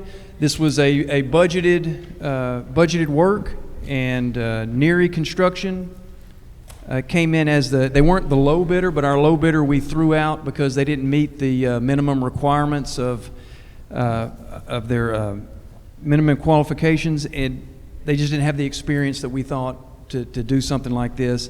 And their bid kind of showed that, and unfortunately, so we took the second lowest bidder, and they're still, I mean, bids went from, and I'm not counting the original low bidder that we had to throw out, but 1.45 all the way to, I'm not going to count the high bidder, 1.69. So typically they're pretty competitive in the utility world, and we think we got a good contractor. Like I said, this is a budgeted project out of our enterprise fund, and we like to get 1 to 2 of those lift stations rebuilt every year to keep us running right. Any questions for Mr. Harrelson regarding this item? So you have a letter of recommendation from ARC Engineers. I know we've done some work with them. Has that helped influence the decision at all? Yes, ARC does a really good job. In fact, they're a consultant, but they've worked for the city for over 25 years. They started in the 90s with the same group. So these guys, they treat, I would give any one of them their office keys to my house and any vehicle they have. They love Texas City. They do a great job for us, and their opinion matters a lot in how we operate. Thank you, Jack. Yes, sir. Any other questions for Mr. Harrelson? What's your pleasure, commissioners? I make a motion we approve this. Second. Motion by Commissioner Delgado, second by Commissioner Sharp. Any discussion? All in favor say aye. Aye. All opposed, same sign. Motion carries. Thank you, Mr. Harrelson. You sure you want to sit down? Item C, consider take action on ordinance number 2026-27, amending the fiscal year 2025-2026 budget for a residential trash collection. Ms. Boyd? Mayor and Commissioners, this is for the residential trash collection account, needing an additional $320,000, which will come from the general fund unassigned fund balance. And Mr. Stump Yeah. can answer any questions you may have. Yeah. regarding that. Thank you. Mr. Stump, can you add to that, or do we have any questions for Mr. Stump? Yes, sir. We estimated it accurately. We submitted the right amount for some reason, and it was loaded in the original budget at the right amount. And then for some reason, when the final budget came out, it was missing. Right. Could you step a little closer to the microphone? A number of people were asking me about this one. So we submitted a correct forecast. We estimated really within a few $10,000 what we were going to need. That was loaded into the initial budget, and then for some reason, when the final budget came out, it was the $300,000 wasn't there. Another everybody example hear of that? irregularities. I'm sorry, Commissioner. Can you you speak up? just put it, hold it. Sorry. There you go. Okay, so when we originally did our budget request, we requested $4.3 million. That was loaded into the initial budgets, but when the final budget came out, it was missing the $300,000. Could this have been one of those 10 months? I think so. It's not uncommon for us to need to adjust that because we're having to estimate what the CPI adjustment's going to be 6 months in advance, and we have to estimate how many houses we're going to have as the town's growing. But we're pretty good at it. Seems your judgment was pretty good. Hey, Mike, when was the last time we raised the garbage rates? It was when we started the automated collection, so 2018. Like almost 10 years? Yeah. And we Costs more every year? We absolutely, it goes up every year. We absolutely need to do that. We need to, because we're going to get in a hole again where we're losing money. Something to consider, Mr. Stump. Definitely. But for right now, we need $320,000. Yes, sir. Any other questions for Mr. Stump? What's your pleasure, Commissioners? I make a motion, we approve. I'll second that. Motion and a second. Quick- Commissioner Sharp. I have a motion, quick second. discussion, just a quick Any discussion. yes. But before Mr. Stump walks away, it occurred to me, I'm a little slow, I'm a C student. The point that Commissioner Sharp just made is a good one, which is we haven't raised rates in 8, almost 10 years. Are we revenue neutral on the rates that we charge for trash versus what we pay to the sub, or are we actually losing money on trash? We're subsidizing the trash service. Yeah. We're losing money on garbage. Now, we charge more, we collect more than what we pay the subcontractor, but that covers the city crews. Right. Okay, thank you. That doesn't. It's okay. Any other discussion? There's a motion to approve this request. All in favor, say aye. Aye. All opposed, same sign. Motion carries. Thank you. Item D, consider take action on ordinance number 2026-28, amending the fiscal year 2025-2026 budget for additional legal fees. Ms. Boyd? Mayor and Commissioners, this coincides with the contract with Mr. Lubritz. To get us to September 30 requires an additional $60,000. Will come from the unassigned fund balance of the general fund. Any questions for Ms. Boyd? I have a question. Was this tied to the consent agenda, item B? Yes. Okay.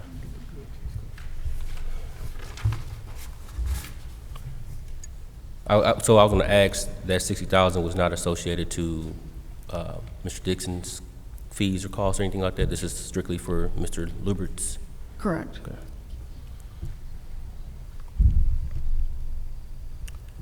I have no further questions. I'll make a motion to approve. If no other. But before we go to taking action, Mayor, I had a comment. I think maybe some of the others do. Mr. Sharp? No? I just want to enter a comment into the record, Mayor. I've known Mr. Dixon for 2 decades or thereabouts, served on a board with him. I was a board chair with him, traveled to Latin America with Kyle. I just want to enter into the record that Mr. Dixon, his family, a lot of respect for them and the contributions they've made to the city. Just unfortunately, under the previous administration, there was a lot of controversy.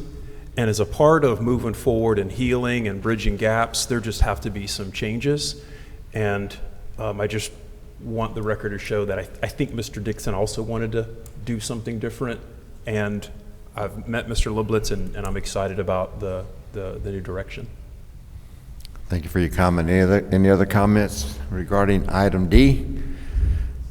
Is there a motion to approve or deny this request? Make a motion to approve. Second. Any discussion? All in favor say aye. Aye. All opposed, same sign. Motion carries. Thank you. Item E.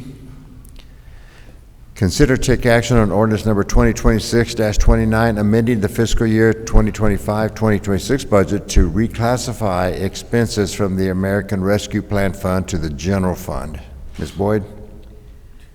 Yes, Mayor and Commissioners, in the current fiscal year, there were $356,272.68 of expenditures out of the American Rescue Plan Fund. They should not have been recorded into that fund. So this is to reclassify or move those expenses over to the general fund out of the unassigned fund balance.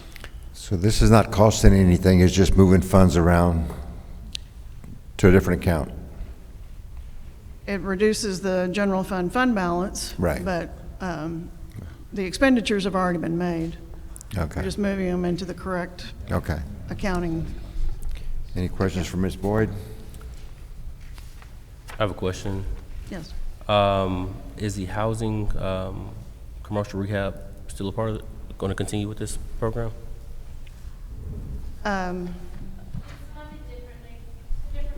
It's a different grant because this American Rescue Plan grant is done. And so what Ms. Mata had brought up is it's a different funding source for the housing reconstruction or housing rehab. Okay. You want to add to that, Ms. Mata? Come on up.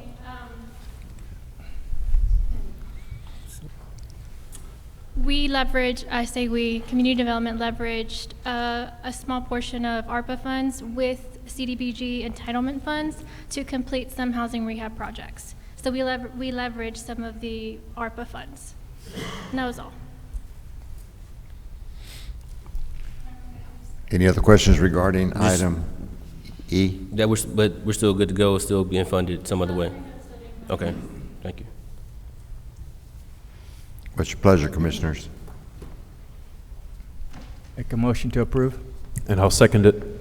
There's a motion by Commissioner Sharp, a second by Mr. Delgado. Any discussion?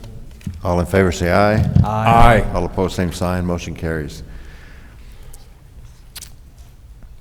Item F.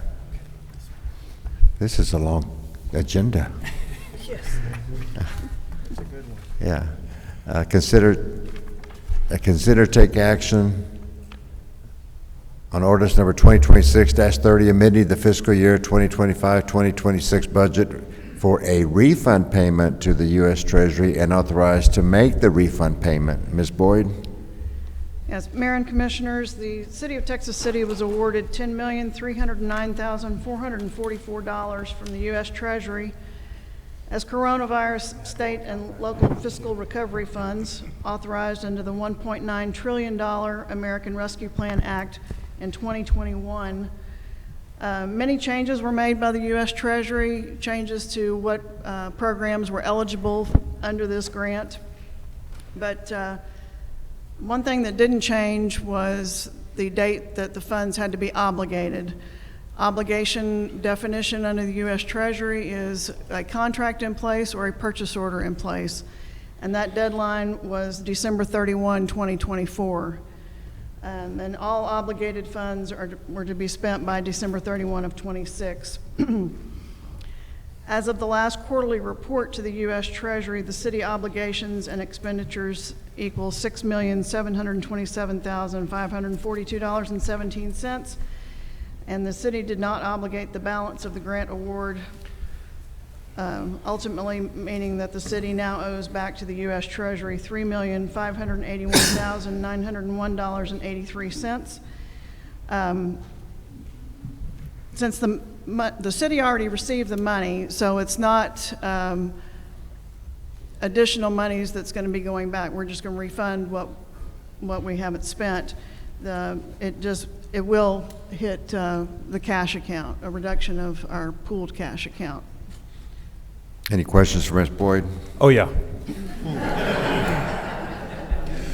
Ms. Boyd, you were, I think you had left the building during the time period involved in this matter, right? Like you had stepped away, gone, you were not here at the time? I was retired in November of 23. Okay, so the end of November. So you may not know the answer to this, but I'm curious about this. If I summarize it in plain English, we were given $10 million, we only spent 6.7, so roughly 3.2 or 3.3 we just didn't use for some reason. Have you got any explanation? 3.581. Do I? Excuse me. I didn't hear what you said, Ms. Boyd. 3.581. It's right there on screen. I told you I'm a C student.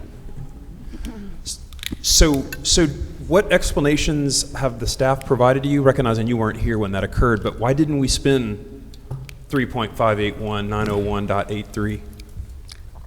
I can't speculate. I'm just. Joe, is providing the facts there as I anybody know them. who knows what happened? Maybe we didn't have the need. Or we didn't need it? Commissioner Sharp made a good point. We didn't need that Maybe we didn't 3.5 need it. million. Yeah, Commissioner, officially, I don't have an answer. I can't speculate either. From what I was told is there was a misunderstanding about what obligation meant. Is the discussions I heard at the time. They had ideas for that money, but it wasn't done in accordance to the rules of that grant. So the deadline hit, those funds weren't obligated by the rules of that grant, so we owe them back. But there were projects we could have used it for. There's always projects we can use money for, absolutely. Yes, sir. I have a question on that. When was this grant distributed to us? When were we awarded this grant? Yeah, when? 2021. 2021. And during that time, were we given like a criteria of what we could use the funds for? Yes, the U.S. Treasury set out guidelines as to what the money could be used for. And like I said in my previous comments, they did come out with subsequent guidelines that increased the different projects that it could be used for, different, all kinds of projects. Anyway, throughout the course of the grant. But the obligation date did not change. But did they make it harder or did they make it easier? Did they add to the stipulations or take away from the stipulations? They made it easier because they made it easier. increased Okay. the Increased it. Okay. eligible uses. Yeah, that was my perception too. So that 3.5 million, wherever we started on the first tranche of it, the 6,727,542.17, the burdens, the things we could have used it on actually got broader, easier. Maybe we had an account we drew interest on. Yeah, I go back to, I'm a C student here, maybe I'm over-explaining, but I've just, my mind is boggled on the idea that we got $10 million in free money and we only spent 6.7. Last question then, Ms. Boyd, and then I'll yield. Just in the course of this meeting, I think we've had two discussions. When we were talking about trash, we were talking about another matter that Jack brought up where funds we thought were here and they were there, and then in the previous meeting we thought we were short money and you found some money. So we're absolutely confident that we haven't actually spent that 3.5 million and the expenditures are just hidden in some other GL account.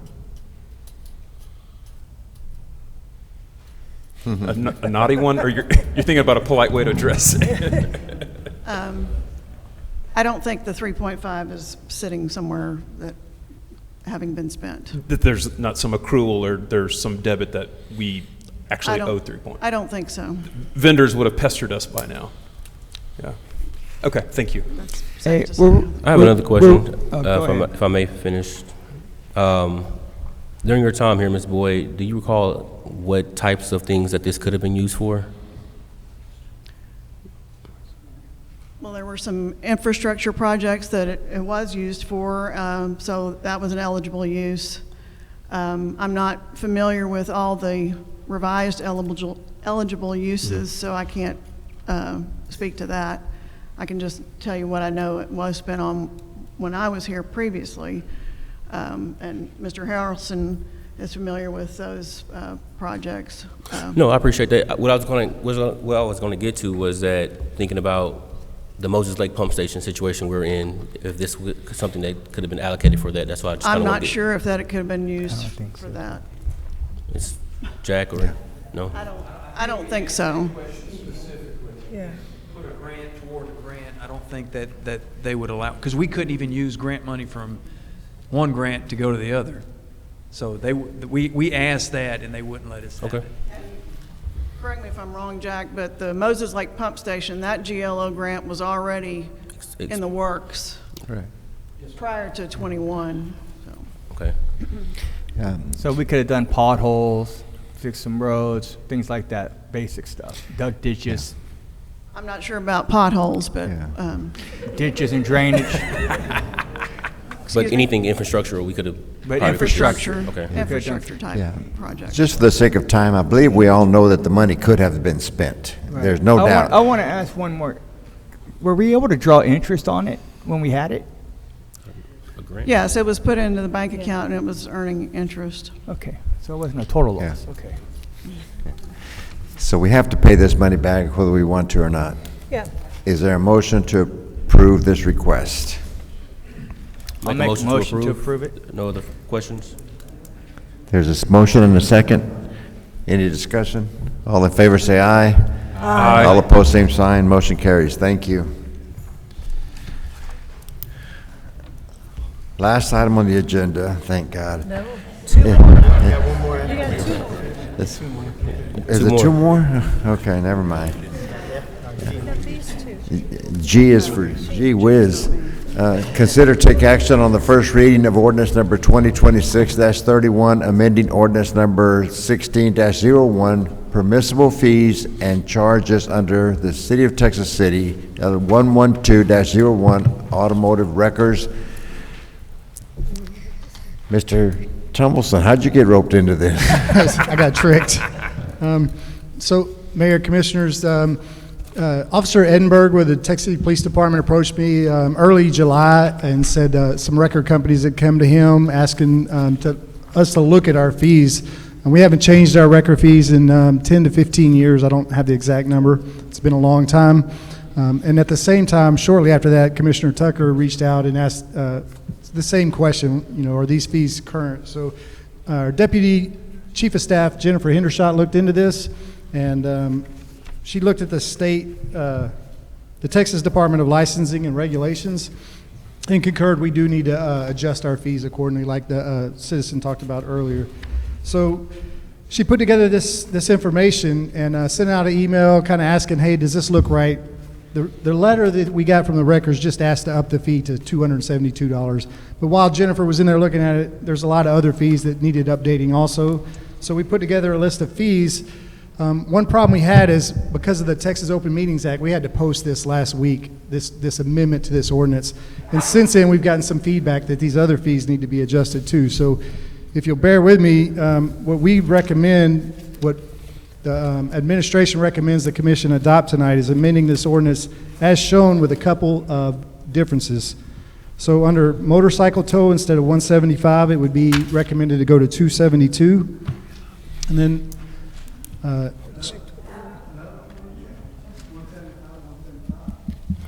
that's. Wait, that- so they Mr. printed it Tumbleson wrong. has the floor. Yeah. So again, this commission can adopt whatever they want. If they can adopt this with the amendments noted here, that's perfectly fine. And this brings these fees in line with all the cities around us and the state recommended fees, and it makes it more appropriate. So our recommendation, and it's up to the commission what they decide to do, is to adopt this with the proposed fees we have listed, and then up the motorcycle tow fee to $272, the dolly fee to $50, the ditch and sand pool to $100, rollover to $150, shift transmission under car to $50, remove drive shaft $50, replace tire, standard vehicle and trailer $25, no keys to $50, extra costs, all accident storage fee to $50, and then remove the last item, services not listed. Just remove that because that's unnecessary. And these are based on surveys that your office has? Yes, sir. These are based on the Texas the Texas Department of Licensing and Registration, and also based on what surrounding communities are allowing their record fees to charge also. And this is the comment that Ms. Moelis was addressing. Yes, sir. Question for our lawyer, are we lawful to do it this way? Yeah, so happy to offer my first piece of legal advice. You would just simply make a motion to approve condition on the changes that are made, approved by Mr. Cummins and offered by Mr. Cummins. And this is just the first reading, correct? We have 2 more to go? And to make everyone aware, these are not fees that the city pays out. These are fees that if you get your car towed from a wreck or whatever, that your insurance or you have to pay out of pocket. Right, and not allowing the tow trucks to adjust, to raise those fees in 10 to 15 years. I believe it's 15, and I can get back to you on that. That just, the cost of everything goes up, like the citizen was talking about earlier. So it's going to come to a point where they're not going to want to operate here anymore. Mayor, I recommend we call the question. The call for the question, is there a motion on the floor? I'm sorry, I didn't catch that. What did you say, Commissioner? Huh?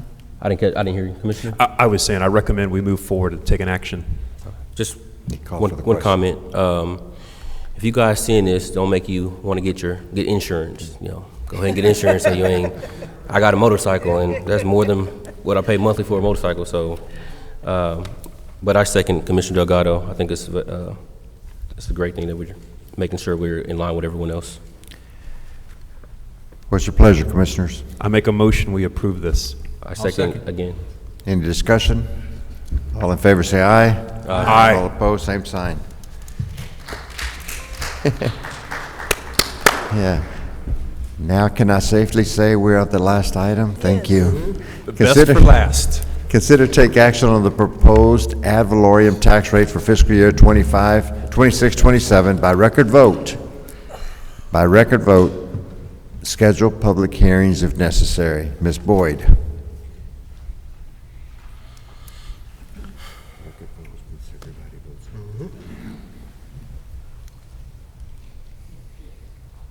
Mayor and Commissioners, in Texas, cities must vote on a proposed tax rate first to follow truth and taxation laws, and then this gives the public notice of what they can expect for a tax rate, and it sets a legal ceiling and triggers public hearings or mandatory voter approval. And this is for tax year 26, fiscal year 26-27. Ms. Boyd, what was our tax rate for 25-26? Just for the citizens to compare. 0.478433. Any questions? Early July, the city provides to the county tax office amount paid to the tax increment zone, debt service information, sales tax revenue information, and then the appraisal district provides certified appraisal totals, and then as soon as possible thereafter, the county tax office calculates the no new revenue rate, which used to be called the effective tax rate, and they also calculate the voter approval rate, formerly known as the rollback tax rate. No new revenue rate is the total tax needed to raise the same amount of property tax revenue for the city from the same properties in both the 25 tax year and 26 tax year. And this is a whole bunch of numbers, but this is what the county tax office provides to us. They adjust the 25 tax levy, and it's $32.5 million, and the certified values for 26 just under 8 billion. Then we've got tax increment financing that gets backed out. Then they add in 80% of the appraisal review board review values. Then they back out the tax ceilings for folks that are 65 or older or disabled, and that gives them the total taxable value of 6.68 billion, and then they back out values of new improvements in 26 to come up with the adjusted taxable value. So then they take that number and apply it to the adjusted 25 to come up with the no new revenue rate of 0.497231 per $100 valuation. The other rate that it gets calculated is the voter approval rate, and that's the highest tax rate that the city may adopt without holding an election. There's two components of that, the maintenance and operations rate and then the debt rate. And the debt rate for the payments for the debt in the coming year, $5,796,350. So that makes the debt tax rate 0.074015 per $100 valuation, and then the voter approval rate is 0.859257 per $100 valuation. So with the no new revenue rate of 0.497231, the split between the maintenance and operation and the debt rate is shown there. And it's the recommendation of management to approve the proposed rate of 0.497231 per $100 valuation. Any questions for Ms. Boyd? Ms. Boyd, the page that's currently on screen showing the voter approval rate, that's just informational, right? Like that's just there as kind of an FYI? The tax office provides all that information. Currently, the city cannot exceed the no new revenue tax rate. The commission, at the time of adoption of the rate, which it won't happen until September, you can vote on a rate that leave it at the current rate or anything in between the current rate and the no new revenue rate. You just cannot adopt something higher than the no new revenue rate. So then the change of 0.478, et cetera, to 0.497, it's almost close to flat, right? Like well, I did the math, it's maybe 3-4%. But the net effect to, I made an informational handout. I'm not sure if everyone present got one, but the nerd in me, I had to go calculate it. I think what I came up with is if a home's taxable value is approximately $190K, then assuming a tax bill at the current rate, the one that's in effect right now, would be about $913. It's almost even, Steven. I think I came up with like it's $25 variance. Is that? You haven't seen my math, Ms. Boyd, but effectively the impact to the residents that might be assembled it's almost nil. Is that fair? The difference between the current rate and the no new revenue rate is 0.018798 per $100 valuation. So it's not a big it's pretty flat. Okay, relatedly, the Attorney General matter and audits, how are we tracking? Just a quick status report on audits. Are we almost done? We're still in the middle?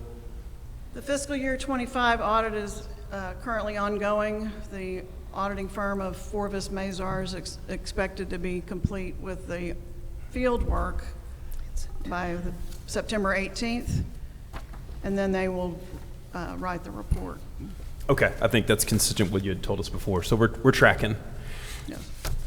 Okay, then Mayor, that's all I had on this. Okay, so based on the property value of Texas City, it did go down from 6 billion something to 6 billion less than something. The two, can you, oh, she has it. Can you bring up that slide, Ms. Boyd? Yeah. So we went from 6.6 billion to 6.5 billion, a drop of 1,050,000 almost. 1,050,000,000. Just to give you an idea, tax year 25, the current fiscal year, The adjustable taxable value was $6,690,683,751.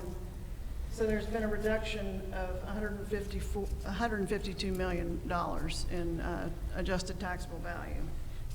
So if we leave the no new tax revenue as it is, what is the difference that the city will raise this coming fiscal year? Well, let me go to that slide. So this slide shows you the tax levy calculation without new improvements. And it shows the total tax levy with the proposed rate at $34 million.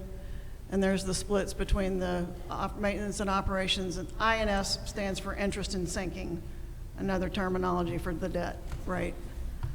And then what we budget with is the tax levy calculation plus the new improvements. So, and then I also factor in that the under appraisal review board review, that 100% of that will be resolved, as opposed to the county tax office assumes 80%. Historically, it's been more than 80%, so close to 100%. So that's why I factored in 100%.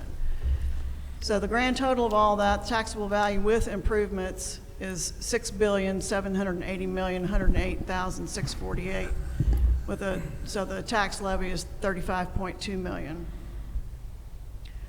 And the reason why the no new revenue rate is higher is because the property values went down. And a big piece of that is these 8 properties that used to be on the tax roll that are no longer on the tax roll. They are now owned by Texas City Housing Authority.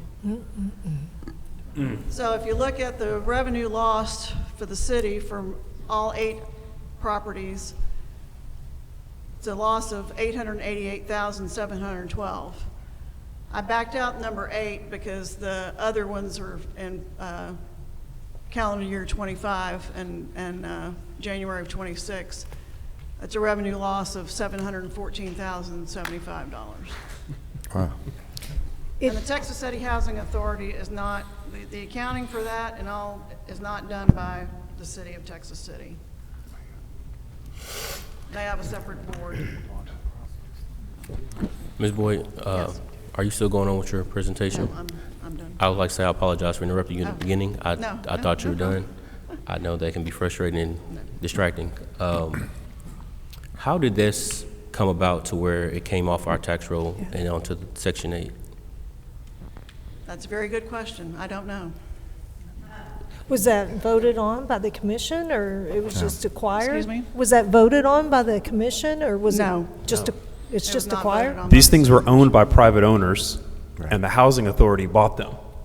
Right. Right? my And so by the housing authority buying them, they came off the tax rolls, and so there was $178 million in value that just disappeared because the housing authority is buying private sector properties.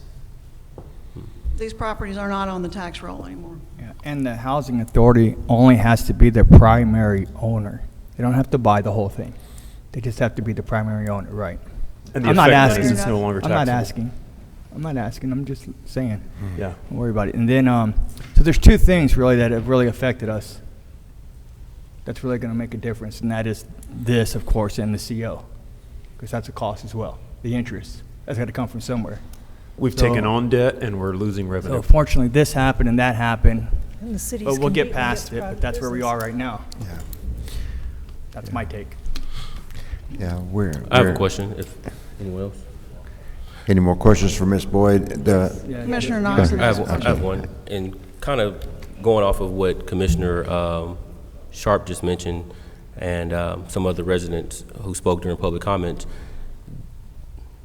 I hope you got your tap dancing shoes on like Doug, but could you just, in your professional opinion, since there's been so much conversation about the financial health of the city since you've been back and what you've, looked through, what's your opinion on our financial health? Are we in distress right now, or are we? I do not think the city is in distress. However, that being said, I'm not comfortable with the fund balance amount. That's not to say we don't have a healthy fund balance, the city does, but since the 25 audit is not complete, that's why when I posted the proposed budget, I put an asterisk that says unaudited, subject to change, because we don't know what it is yet. But I do not think the city is in financial distress, no. Do you think it'll be in financial distress with us taking on this, the CO? I don't think so, but I don't want to speculate until we have the audit back. audited numbers. And since you bring that up, what is your feeling of how is that looking, the audit? Not sure if you keep in contact or communication with them as they go through the audit, just if they've been Right. kind of reporting anything back to you. City staff we've been providing daily, we provide information to the auditors, information that they typically request from any city that they audit, and we provide that information. We are, doing typical year-end entries that should have been done at year-end of 25. Anyway, we're getting caught up. It's been quite the task, but staff has worked diligently to get everything back on track. I mean, that's our goal, and we're still working toward that. I have not heard any change from the auditors as far as changing the date that they plan to be finished, so that's good. If we weren't providing what they needed timely, then they would have a different, end date for us. But right now, they are still on track for September 18th. Okay, and Ms. Boyd, I would like to say I just appreciate your efforts along with your team on ensuring that we're getting caught up on everything and that we don't fall out of compliance, and that you can confidently say right now we're not in any financial distress. So, thank you. Oh, hold on, And Ms. I yield the Boyd. floor to my colleagues. Ms. Boyd, are you saying that we're not going to pay any interest on this loan next year? I didn't say that. So we will have a cost because of that loan? Yes, but that was not Commissioner Knoxon's question. I didn't say it was. I'm just clarifying it. So it is an expense that we would not have had. Well, if we had not. That's obvious, right? Excuse me? It's obvious, right? If we wouldn't have taken the loan, we wouldn't have the expense for the loan. That's so. Yes, I know. Right. I didn't say otherwise. Okay, great. So we have two things that are affecting us that are out of our control. This and the CO. Those are the two, yeah. And the lesser property value of the, Right. And the property value. there's three things. Thank And the you. what? Excuse me? And the property value. Yeah. Yes. But we can get the property value by doing the no new revenue tax. I mean, we can get the money back from the loss of the property value by doing the no new tax rate. Yes. To make up for that. That's why the no new Yeah. revenue rate is higher. Now, Yeah. is there anybody here from the Housing Authority? No. No? To answer any questions? Yeah. I just was wondering, some of these, like number 2 says the veranda is land only. Why would the Housing Authority buy just the land? Are they planning on building? There's tons of questions from that. Those are questions I can't answer. Yeah, we're taking this to a whole different level. Yeah. The thing that we're here to discuss is, and what is the recommendation of the Finance Department on the recommended tax rate from your office? The no new revenue rate of 0.497231 per $100 valuation. Thank you. At this time, is this a proposal, and then in September, we will, Correct. This is strictly a proposal, and then it gets posted as the proposed rate that Commission has voted on. And then in September, I'll bring this back before Commission, and that at that time is when you will adopt either the rate that you proposed or something between the current rate and the no new revenue rate. What's your pleasure, Commissioners? Make a motion to approve. I'll second it. Motion and a second. Any discussion? All in favor, say aye. Aye. Aye. Aye. All opposed, same sign. It's a record vote, sir. Oh, individual by record vote, sorry about that. Commissioner Knoxon? Aye. Aye. Aye. Aye. Aye. Aye. Aye. Unanimous. Thank you very much. Thank you, Laura. Yeah, thank you, that was good.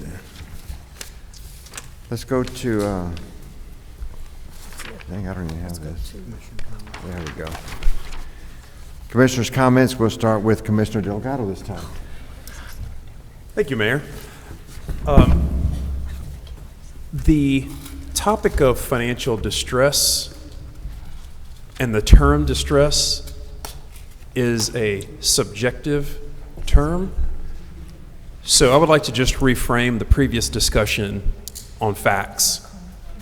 So the facts are, the conversation that we just went through shows revenues have declined. I think that's a fact. That's not an emotional thing. That's not an opinion. The second thing is, a agency in our city has been buying private sector properties and taking them off the tax roll. I think that's also a fact. A third thing is, we had been running off developers that wanted to develop in our city that would increase our revenues. That's also a fact. Another thing is, a $70 million obligation was forced on the city that didn't go to the voters, and that placed a $500,000 a month debt burden on the city. That's also a fact. So in summary, we have increased our debt burden at the same time that our revenue has gone down. And the last data point is, it also appears that our capital expenditures, where we used to spend a certain level of money, dropped to the floor. So I brought this up in a previous meeting. Either all of our stuff has started just magically lasting longer, or we have a deferred set of things we need to spend money on. So whether you view that, the public or fellow commissioners view that as distress or not, I think we have some fiscal challenges. Thank you, Mayor. Thank you. Well, first, on the way here today, going down Palmer, I saw that the Trade Winds Theater was on fire. It's too bad. They'll probably have to tear it down. That's a piece of Texas City. That's a terrible thing. And also, I wanna apologize that we ask a lot of questions. I ask a lot of dumb questions, and it seems that way. But you got to remember, last year I got duped into approving a 10-month budget because I didn't ask questions. So now I'm going to ask questions. I don't know what's going on because I don't want that to happen again. Thank you. Thank you.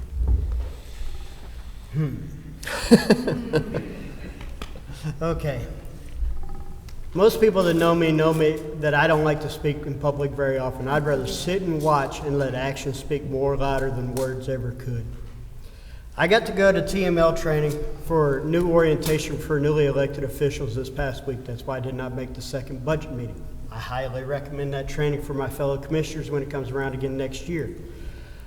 Some of the things I've learned while at that training is, regardless of the training we already had to take for the Open Meeting Act and the Freedom of Information Act, I got an extra hour and a half certification through TML, not just the Attorney General's office. And one thing they kept iterating in the Open Meeting Act is how business can be done. If somebody during public comments gets up and makes a comment during their public on the agenda, we have the right to respond to it before it gets to that agenda item. Another thing is, personnel matters that should be handled can be handled in one of two ways. One can be behind closed doors in an executive session where it will be recorded and minutes recorded, or if it can't be handled that way, it can be put on a public agenda item and discussed in the public. So we've had two, attempts to have an executive session held that have been tabled. And I see we still have problems with some personnel because I never got an agenda with all my slides so I could prepare for this meeting tonight. And another thing is, I have a meeting that I'm supposed to kind of help select the chief of police that I get to confer with the rest of the commissioners up here and have no information on any of the candidates. But yet I'm supposed to ask them questions that are pre-approved that I don't have any say in. There's an issue with that problem.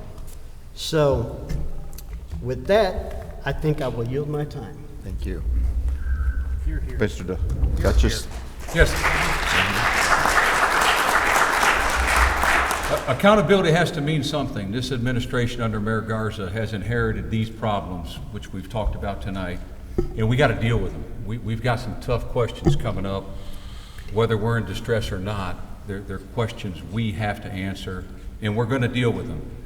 By dealing them, we're required to inform you. So the more you know, the more questions you ask, the more we can relate to you. I have a question about our bond ratings, about our finances. Are we being rated, or does Moody's still have an agenda with us, or are we just S&P? How does that affect our bond ratings and the ability to borrow money? And we've got $6 million every month on the next budget coming, or every year coming up, that's just gone. And we have to spend it. We will spend it, but we're going to do it judiciously. We're going to make it count. But I don't know how much our total debt is every year. I'm thinking about $8 million, but I don't know that. That comes right off the top of the budget, but before we set it. And I want to reiterate about the chief of police. I did get some information today. I have submitted questions myself, and haven't been pleased with that process either. I think there's some things we could do better, but we're going to do it, and we're going to do it, give our 100% to selecting a new chief of police, and that's an honor that we have, or we have at least an input on it. I just want to tell you, bear with us. These are some long days for all of us. Every one of us up here is trying to get more information, and the more we get, the more it perpetuates another question. And I just want to thank Laura. She's done a hell of a job for us, and I speak for everybody up here. We trust her implicitly, and her opinion will always guide me. So I want to publicly applaud her, and I think she's doing a great job for us. And I yield. Thank you. And Joe Tumbleson. So I'm like Wade. Believe it or not, I don't like to talk in front of people. I know people think I'm outgoing, but I'm not that outgoing. So I wrote it down so I wouldn't forget. So as a commissioner, I want our residents to know that no one sitting up here wants to raise the tax rate at all. We really don't. We understand that every dollar is invaluable to your families, the businesses, our seniors, and we're doing everything in our power to avoid the increase. We are working directly with the department heads, and they've been very willing to help, going through the budgets and asking those questions that need to be asked. Where can we cut? Where can we be more efficient? Where can we save taxpayers' monies? But we don't want to sacrifice any of the services either at the same time that would put anybody in any danger. I also believe it is time to stop using the old cliche that everything is a previous administration's fault. At some point, that explanation wears thin. The past is the past. Yes, the audit will identify the mistakes, and hopefully we'll learn from those mistakes and move past those. I'm somebody that looks into the future, and we absolutely need to learn from what we've done, but we also need to move forward. Kicking the old tires not going to do anything for us. It's a little like a bad marriage. You can sit there and complain the rest of your life about it, or you can move forward, learn what you did, and change our ways. I choose the future.